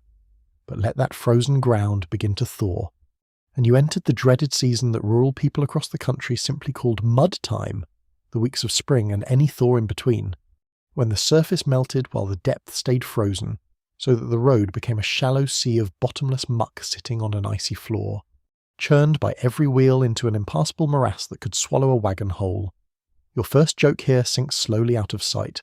There is an old rural saying, offered to any traveller foolish enough to set out in the thaw, that in mud time a road had two speeds, stuck and about to be stuck, and that the wise man in April did not ask whether he would get bogged down but merely how many times, and whether he had brought a strong enough neighbour to help him dig out. Whole districts more or less suspended serious travel during the worst of it, on the sensible principle that the mud always won. And so the year had a hidden geography of possibility folded inside it. Deep winter, hard and frozen, was often the great season for hauling and visiting, when heavy loads of grain and wood moved best over the iron ground, and families made their longer trips by sleigh. High summer, dry and firm, opened the roads again for the business that the harvest would soon demand. But the thaws of spring and the deep mud that followed hard rain could close the country down for weeks, isolating each farm on its own little island of higher ground, cutting families off even from the near neighbours and the crossroads, until the ground firmed up and the ruts hardened and the world grudgingly reopened. You did not travel when the road said no, and for a good part of the year the road said no. The real fact to carry away is that this seasonality made even the modest local journeys, to the mill, to church, to town, into things that had to be timed and seized when conditions allowed, and it made any longer journey a matter of catching a narrow window in the calendar. A trip that was easy in February by sleigh might be impossible in April by wagon, and merely miserable in July by dust. People planned their rare ventures out into the world around the moods of the ground, and the ground's moods left, in any given year, only a limited number of days when travel of any distance was truly practical. The rest of the time, the farm held you not by choice or economy, but by simple impassability. Your quirky tidbit here still echoes in our calendar. The deep rural dread of mud season was so universal and so serious that it shaped the very scheduling of public life, and traces of it survive in customs we no longer understand. Town meetings and elections and court sessions timed to avoid the worst of the mud, old-school terms clustered into the frozen winter and the dry summer with breaks carved out where the roads dissolved. When we wonder at the odd rhythms of the old rural year, we're often looking at the fossil footprints of the mud, which dictated when a whole society could and could not move. And so the seasons of the road bring us back once more to the deep answer of tonight's story and deepen it. People never left the farm, partly because, for much of the year, the earth itself would not let them, because the road that was a highway in the frozen calm of January became an impassable swamp in the thaw of April, and a choking, dust-choked ordeal in the heat of August, and only now and then in the narrow good windows, a thing a person could actually travel on. The farm did not need to lock its gates. The mud locked them, and the frost and the dust, each in its season, so that staying home was less a decision the farmer made than a fact the ground announced over and over through the turning year. Historians still argue whether the wretched seasonality of overland travel truly kept the early republic backward and fragmented, or whether it drove the young nation, in frustration, to leap past roads entirely and pour its genius into water, into the canals and the steamboats and then the railroads that would finally free travel from the tyranny of the mud. What no one disputes is that for the ordinary farmer of the early 1800s, the calendar of the roads was as real and as binding as the calendar of the crops, and that for weeks of every year the answer to "why don't you go somewhere" was written, plainly and impassably, in the mud outside his door. Let their thoughts settle you now, the snow smoothing the frozen road, the the sleigh bells fading, the whole country gone quiet and still and held fast until spring. Now let us finally take the big trip, the one great journey of the rural year, the expedition to the county seat. Because even the most homebound farmer usually had to go there at least once a year, and this rare venture into the largest place most of them ever regularly saw tells us everything about both the limits and the reach of the small world. Harness the good horse if you have one, or yoke the oxen and resign yourself to the ox's pace. Pack food for the road and perhaps for a night away. And let us set out before dawn for the town with the courthouse, a dozen miles off, the very rim of the ordinary world. Here is the real fact that made this trip nearly unavoidable. The county seat was where the machinery of government touched the farmer's life. And touch it did. For taxes, for the recording of deeds and the settling of estates, for court sessions and legal business, for the occasional need to deal with officials who existed nowhere else in his world. A farmer might avoid the city for a lifetime and the state capital forever, but the county seat had a genuine hold on him, a yearly gravitational tug that pulled even the most rooted family out of its circle and down the long road to the courthouse. Town at least once around the year. It was the one journey that the structure of society itself required. Your first joke here rides along in the wagon.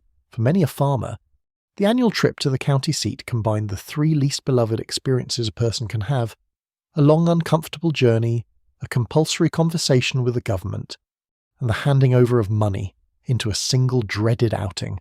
And the only mercy of it was that you got the whole year's worth of official misery over with in one trip, and could then go home and not think about the courthouse again until the seasons had turned all the way round.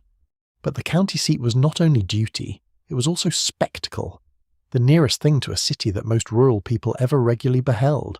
And the trip took on the character of an event precisely because it was so rare and so large.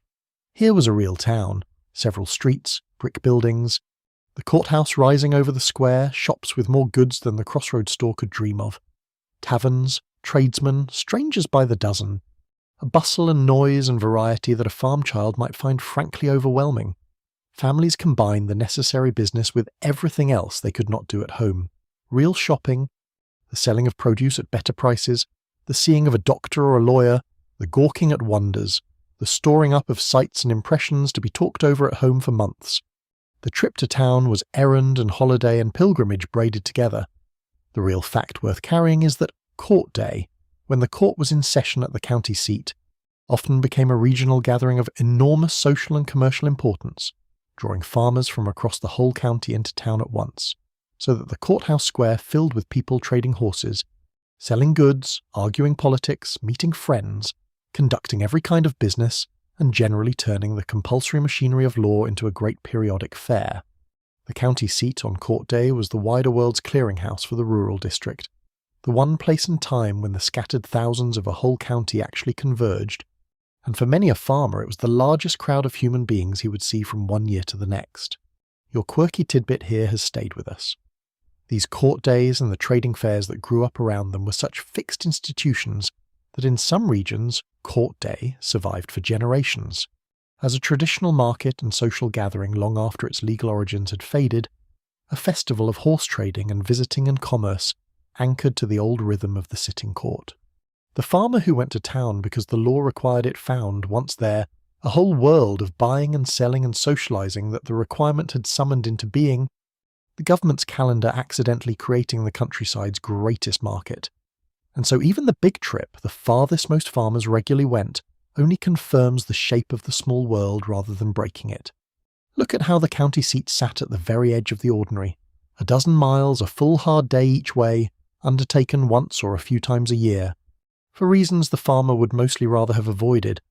It was not a doorway to the wider world, but the outer wall of the local one, the farthest ring of the circle, beyond which lay the truly foreign country of cities and coasts and states that most rural people simply never entered.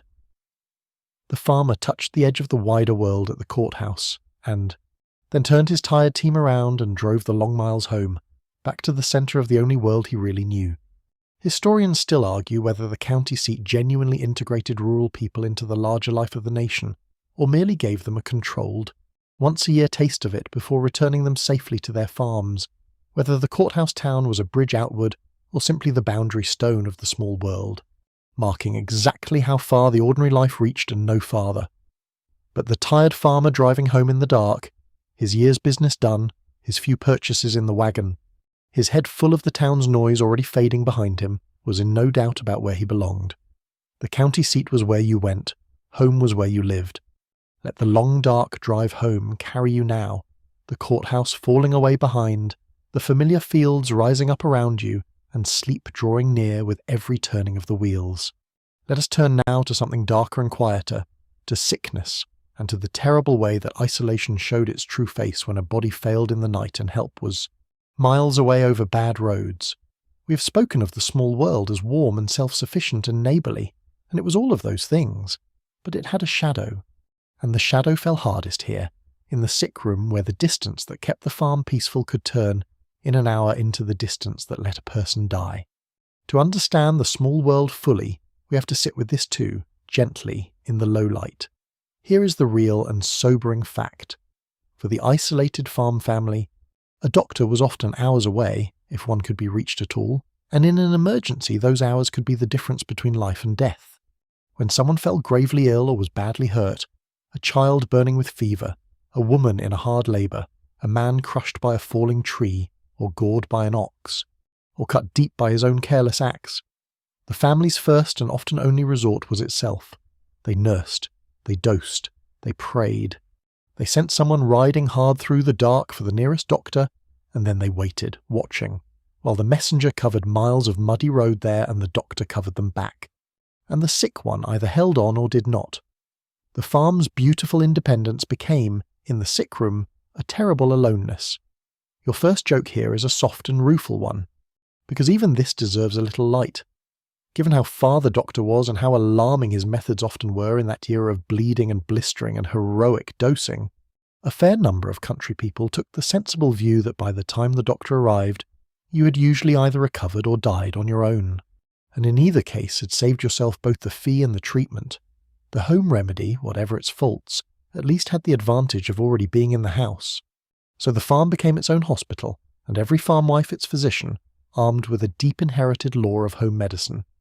The herbs grown in the garden or gathered from the woods, the poultices and teas and syrups, the almanac's advice, the remedies handed down mother to daughter for every fever and flux and injury the body could suffer. Some of this folk medicine was genuinely useful, some of it was harmless comfort, and some of it was frankly dangerous. But all of it was what the family had, because the alternative was that long ride through the dark and the long wait for a man who might not come in time. The isolation that made the farm secure in ordinary times made it frighteningly exposed in the crisis, and every family knew it, and carried that knowledge quietly beneath the peace of ordinary days. The real fact to hold, and to hold gently, is that this distance from help shaped the whole emotional weather of rural life in ways we can barely feel now. Childbirth was faced at home, often with only a neighbour woman or a midwife to help, and it was genuinely dangerous. Children died of illnesses we now shrug off, sometimes before any doctor could be fetched. Accidents that would today be a hospital visit and a story to tell became, out on the isolated farm, matters of life and death decided by how far away the help was and how bad the road that night. People lived with a nearness to loss that gives the old family Bibles, with their long lists of children born and children buried, their particular quiet wait. Your quirky tidbit here is a tender human detail rather than a cheerful one. Because the doctor was so far and so dear, rural families became remarkably knowledgeable amateur healers out of sheer necessity, and the household almanac, that cheap little yearly book the peddler sold, doubled as a medical manual, its pages of weather predictions and planting dates interleaved with remedies, dosages and advice, so that the same humble volume that told a farmer when to plant his corn also told him what to do when his child could not breathe. The almanac was the farm's calendar, its weather forecast and its doctor, all for a few cents, all within reach when the real doctor was not. And so the shadow side of isolation completes our picture honestly, without breaking the peace of it. People never left the farm, and the farm's distance from the world was mostly a comfort, until the night it wasn't, until the fever or the fall or the hard birth turned that comforting distance into a desperate one. This was the price of the small world, quietly paid, mostly not spoken of, folded into the deep fatalism and the deep faith that helped rural people bear a nearness to death that we have largely, mercifully, been spared. They stayed close to home, and home kept them safe and fed for years on end. And then now and again home could not save them, and they knew that too and lived on anyway because there was no other way to live. Historians still argue whether the high toll of rural isolation on health and life was simply the accepted background of an age that knew no better, or whether it bred in country people a particular hardness, a particular faith, a particular way of holding grief that shaped the whole rural character, whether the farmer's famous stoicism grew, in part right here, in the sick rooms where the doctor came too late or not at all, but the low lamp in the farmhouse window, burning through a long night's watch beside a sick child, asks no questions and offers no arguments. It only keeps its vigil, as such lamps did in 1,000 isolated houses, and waits for the dawn or the doctor, whichever came first. Let its soft light watch over you too now, and carry you safely down into sleep. Let us lift the mood again, because the small world had its great bright festivals too, the rare and thrilling gatherings that drew people out of their farms in numbers, the militia musters and the camp meetings and the 4th of July and the country fairs, and these occasional eruptions of crowd and colour into the quiet rural year tell us something important, that the homebound farmer did leave sometimes, and loved it, and that the very rarity of these events is what made them blaze so bright in memory. The small world was not joyless, it simply saved its joy up and spent it all at once. Consider the camp meeting, that extraordinary institution of rural religious life. Here is the real fact of it. Families would travel from miles around and camp for days together in the woods or a field, gathering by the hundreds or even the thousands for an intense, prolonged, open-air religious revival, preaching and singing and praying and conversion under the trees, in an atmosphere of enormous emotional and spiritual intensity, utterly unlike the quiet of ordinary life. For people who spent their days in near total isolation, the camp meeting was overwhelming. A sudden ocean of humanity, days of shared fervour and song and feeling, a release of everything the lonely year had dammed up. They came for God, and they came just as surely for the sheer stunning experience of being among a multitude. Your first joke here is offered with affection. The camp meeting was so charged with feeling, so full of young people freed from the isolation of the farm and thrown together for days in the emotional woods, that it acquired a lasting reputation for producing not only a great harvest of saved souls, but also, some months later, a notable little harvest of babies, a fact the more worldly commented on with raised eyebrows, and which does at least prove that the gatherings met more than one kind of human hunger, left starving by the lonely farm. Then there were the militia musters, the days when the men of the district were required to assemble for their nominal military training, which in practice became boisterous social occasions of drilling and drinking and horse racing and general holiday. There were the country fairs, where farmers brought their finest stock and biggest vegetables and their wives, best preserves and quilts to be judged and admired, mixing serious agricultural business with pure festival. There were election days and the great national holidays, the 4th of July with its speeches and its cannon and its picnics. Each of these punched a bright hole in the quiet fabric of the year, and around each one a whole neighbourhood organised its anticipation and its memory. The real fact to carry away is that these gatherings, for all their variety, served one deep common purpose. They were the pressure valves of the small world, the occasions when the accumulated social hunger of an isolated people was finally, gloriously fed. Because they were rare, they were precious. Because they were precious, people travelled farther for them than for almost anything else, and threw themselves into them with an intensity that startled outside observers. The same farmer who would not stir 5 miles for a trifle would travel a full day and camp a week for a great revival or a famous fair. Because these were not trifles. They were the year's ration of wonder, and a person will go a long way for wonder when wonder is scarce. Your quirky tidbit here shows how the rhythm of scarcity shaped delight. Because such gatherings were so infrequent, rural people developed an almost ceremonial relationship with them, planning for a major fair or camp meeting weeks ahead, saving the best clothes and the best food for it, talking of it long before and long after, so that a single great event could colour months of ordinary days on either side, the anticipation sweetening the weeks before, the memory sweetening the weeks after, and the event itself blazing in the middle like a bonfire seen across a dark field. The small world knew how to make a little festivity go a very long way, and so the great gatherings refine our answer one last important degree. It is not quite right to say that people never left the farm. They did leave. for these bright, rare occasions, and they cherished the leaving. What is true is that they left seldom, and locally, and returned quickly, and that the wider world drew them out only for its festivals and never for long. The camp meeting and the fair and the 4th of July were the small world's own celebrations, held at its own edges, from which everyone came home. They were proof that rural people were not incapable of gathering or of travel or of joy, but chose, or were shaped, to spend all three in concentrated bursts close to home rather than in the steady wandering that we take for granted. They saved up their leaving and spent it all at the fair. Historians still argue whether these intense periodic gatherings were a healthy release that made the isolation of ordinary life bearable, or a sign of just how starved that ordinary life really was for human contact and stimulation, whether the emotional fireworks of the camp meeting reveal a people happily letting off steam or a people desperately compensating for a loneliness they could not otherwise escape. Perhaps, as so often in tonight's story, it was both, braided together past all separating. But the great bonfire of the camp meeting, the crowd singing under the summer trees, the fair with its ribbons and its prize pumpkins, all glow warmly in the record, and we can let that glow warm us too. Rest now in the memory of the year's one great gathering, the noise and the colour of it fading softly, and drift on towards sleep. Let us now consider the few who did travel far, the drovers and the wagoners, and the rare venturesome souls who actually used those long roads for real distance, and reckon up what such travel truly cost, because seeing the price of going somewhere, laid out in coins and days, makes the ordinary farmer's staying home look less like a failure of nerve and more like plain, sound arithmetic. Somebody, after all, was out on the national road and the great turnpikes.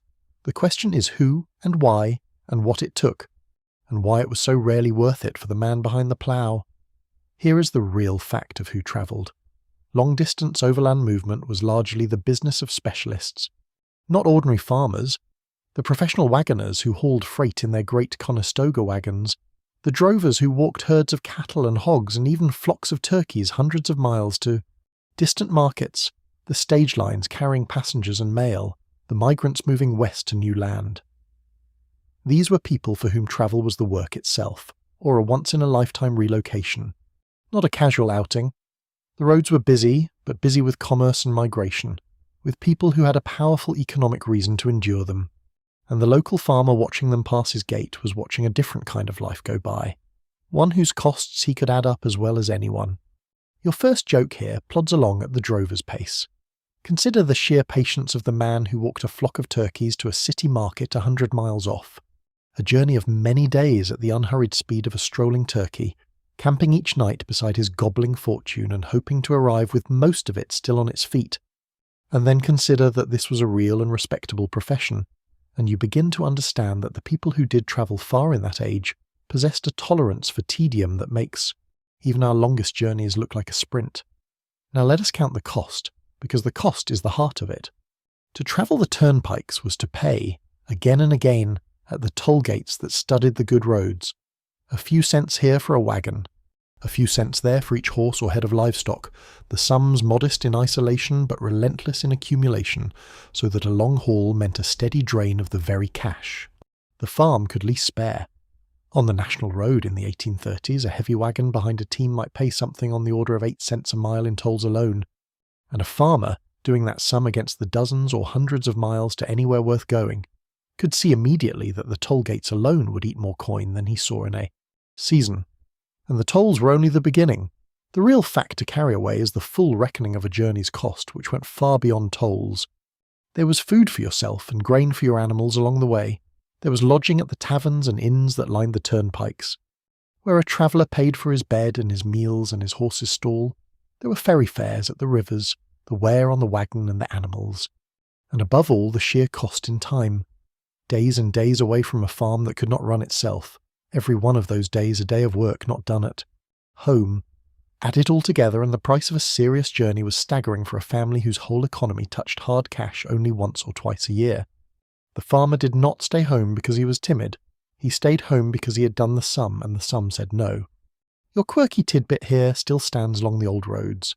The turnpikes were dotted with taverns and inns spaced roughly a day's travel apart, and these wagon stands and stage houses developed a whole rough culture of their own.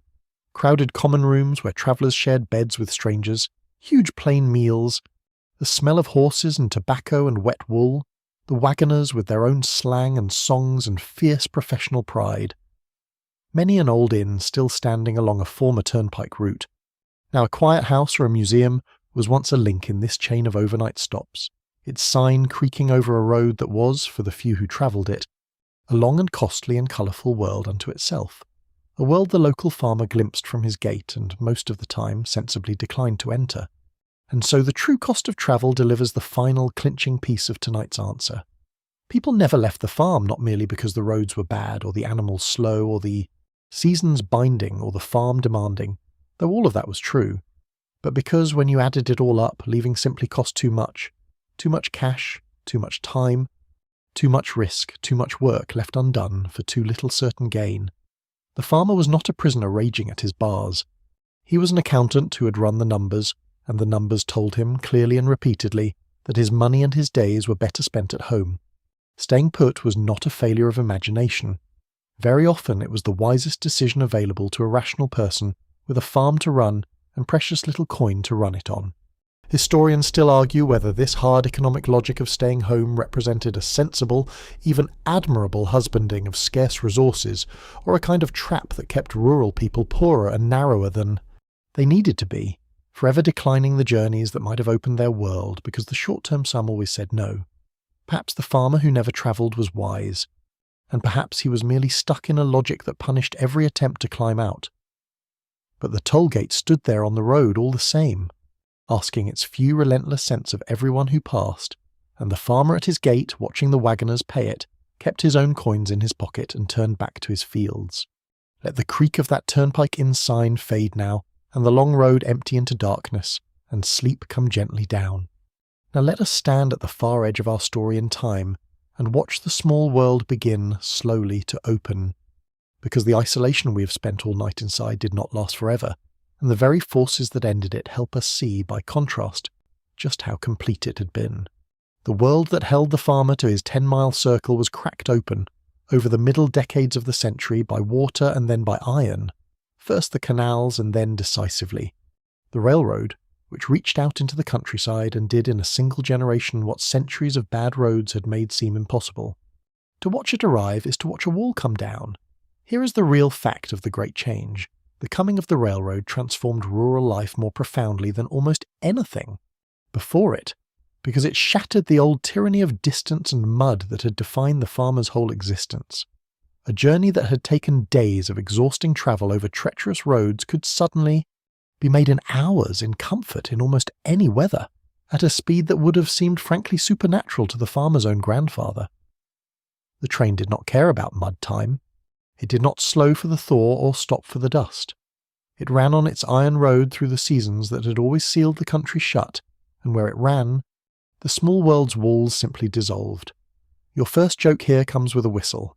The arrival of the first train in a rural district was such a stupefying event that people came from miles around simply to stand and stare at it, and more than one old account records farmers and their families gathering at the new tracks to watch the impossible machine go by. Which means that the railroad's very first act in the countryside was to make the homebound farmer travel a good distance, just to look at the thing that would finally let him travel. The world's great connector began its work by drawing a crowd of people who had never gone anywhere, and what the railroad brought was not only speed but connection in every sense. It brought the farmer's crops to distant markets he could never have reached before, turning his surplus wheat and corn into cash, and drawing him, for the first time, fully into the great commercial economy of the nation. It brought manufactured goods flooding back the other way, cheaper and more various than any peddler's pack, until the farm that had made everything could increasingly buy what it needed instead. It brought the mail faster, and the newspapers fresher, and eventually the farmer himself, riding the cars to the city his ancestors had only dreamed of in an afternoon. The train stitched the isolated countryside into the wider world, thread by iron thread, and the 10-mile circle, so absolute for so long, began at last to widen toward the horizon. The real fact to carry away is that this transformation, however liberating, also swept away much of the world we have spent tonight exploring, and not everyone mourned it and not everyone rejoiced. As the railroad and the cheap factory goods and the national market, Reached into the countryside, the fierce self-sufficiency of the old farm began to fade. The loom fell silent as store cloth grew cheap. The home crafts gave way to bought things. The farm turned from a world that made everything toward a business that sold crops and bought goods like everyone else. The isolation ended, and with it ended both the loneliness and the deep-rooted independence that had been its strange twin. Something was gained that was almost beyond measure, and something was lost that we have been trying to name all night. Your quirky tidbit here marks the turning of an age. The railroad's need for a single coordinated schedule across vast distances is a large part of why we eventually got standardized time zones at all. Because before fast travel, every town more or less kept its own local time by the sun, and it simply did not matter that the next town's clocks ran a few minutes different, since no one moved fast enough to notice. The small world had lived quite literally in its own time, each locality keeping its own hour, and it was the railroad, demanding that distant places agree on when noon was, that finally pulled all those scattered local times into one national clock. The machine that ended the isolation of space ended the isolation of time along with it, and so the coming of the railroad closes our story by throwing its whole shape into relief. For all the centuries before the Iron Road, the farmer stayed home because distance was a wall of mud and miles and slow animals and scarce coin and unpausable work. And the moment a machine came that could leap that wall, the staying home began, within a generation or two, to end. This tells us that the rootedness of the old rural world was never simply a matter of temperament or choice or virtue. It was at bottom a matter of what was possible, and when the possible changed, the people changed with it, streaming out along the new rails toward the very horizons their grandparents had never seen. The small world was real and complete, and in its way beautiful. And it was also, we now know, a phase, a long chapter that the whistle of a train brought quietly to its close. Historians still argue whether the railroad's conquest of rural isolation was mostly liberation or, mostly loss, whether it freed a captive people into the fullness of the modern world or destroyed a rooted, self-sufficient, neighbourly way of life that we have been homesick for ever since. Without quite knowing it, both cases can be made with feeling and with evidence, and both in the end, are describing the same iron road running out across the same quiet fields. But the train came, whatever we make of it, and the walls came down, and the 10-mile world that had held so many lives so completely began, at last, to open. Let the far whistle of that first train sound softly in your mind now, across the dark fields, and carry you gently onward toward rest. We are near the end now, so let us do the gentlest and most important thing left to do. Let us sit for a while with the deep question beneath all the facts. The question of what it actually felt like and what it actually meant to live and die inside a world 10 miles across. We have gathered all the reasons, the roads, the animals, the self-sufficiency, the seasons, the scarce cash, the demanding farm, the rich near community, the real cost of leaving. But reasons are not the same as meaning, and tonight, as we drift towards sleep, the meaning is what deserves our quiet attention. Here is the real fact that ought to unsettle and console us at once. For most of human history, and certainly for most people in the rural world we have explored, a life spent almost entirely within a small circle of familiar country was not the exception but the norm, the ordinary expected unremarkable shape of a human life. The restless mobility we take for granted, the assumption that of course a person will travel, move, see distant places, live far from where they were born is historically strange, a very recent and very unusual condition. The farmer who died a few miles from his birthplace was not living a stunted version of the normal human life. He was living the normal human life, the one nearly all our ancestors lived, and it is we, the endlessly moving, who are the strange ones. Your first joke here is a philosophical one told softly. We tend to pity the farmer who never saw the ocean, and perhaps we should. But he might, with equal justice, have pitied us, who see 100 places and belong to none of them, who can go anywhere and are therefore truly at home nowhere, forever moving and forever, in some quiet way, homesick. He would not have traded his known creek and his known hills and his known neighbours for all our restless motion, and he might have been righter than we like to think. So what did the small world offer, in exchange for the horizons it withheld? It offered, above all, belonging, a completeness of belonging that our mobile age has largely lost and cannot easily imagine. The farmer knew his land the way you know your own body, every field and fence and spring and stone of it, knew it through all seasons and all his years. He knew his neighbours not as passing acquaintances but as lifelong fellows whose parents had known his parents, whose lives were braided with his in 100 exchanges of labour and aid and worship and grief.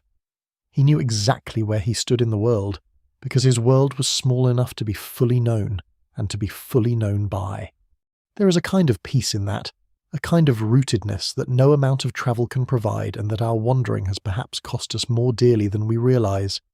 The real fact to carry away, the deepest one of the night, is that the small world was not simply a limitation to be pitied, but a whole and coherent way of being, human, with its own genuine riches, security, belonging, competence, community, a life scaled to a size that a person could actually hold and understand.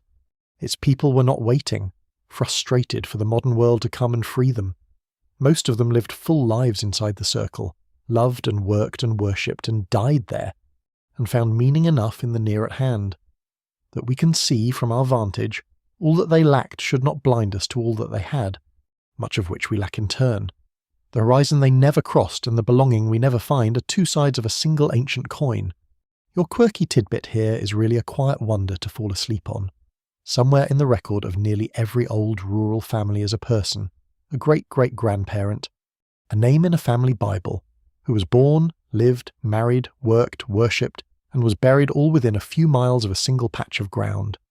An entire human life of joy and sorrow and meaning lived out complete, inside a circle you could walk across in an afternoon.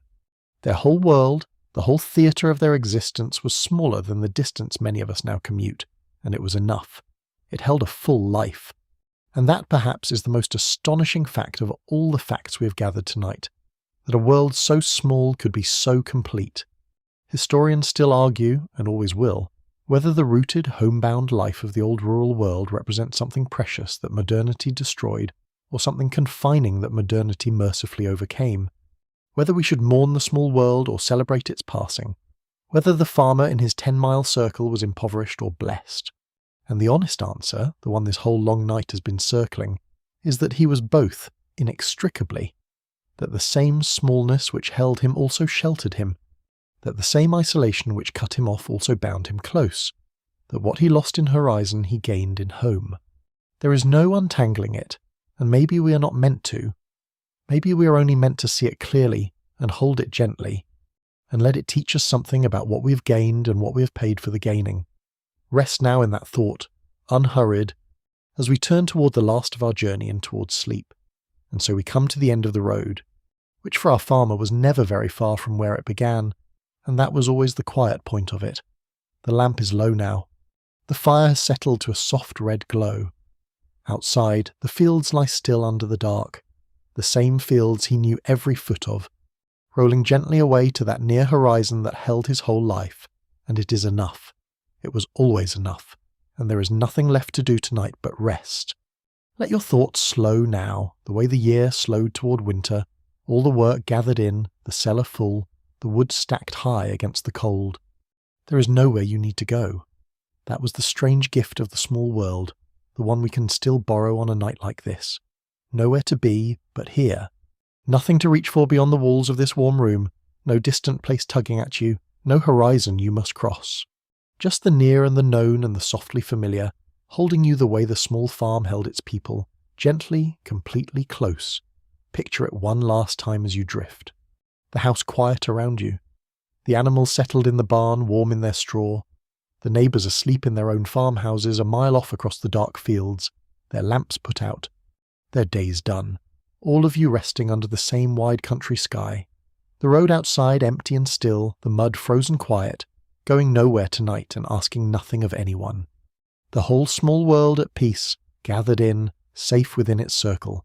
You do not have to travel anywhere tonight. You never did.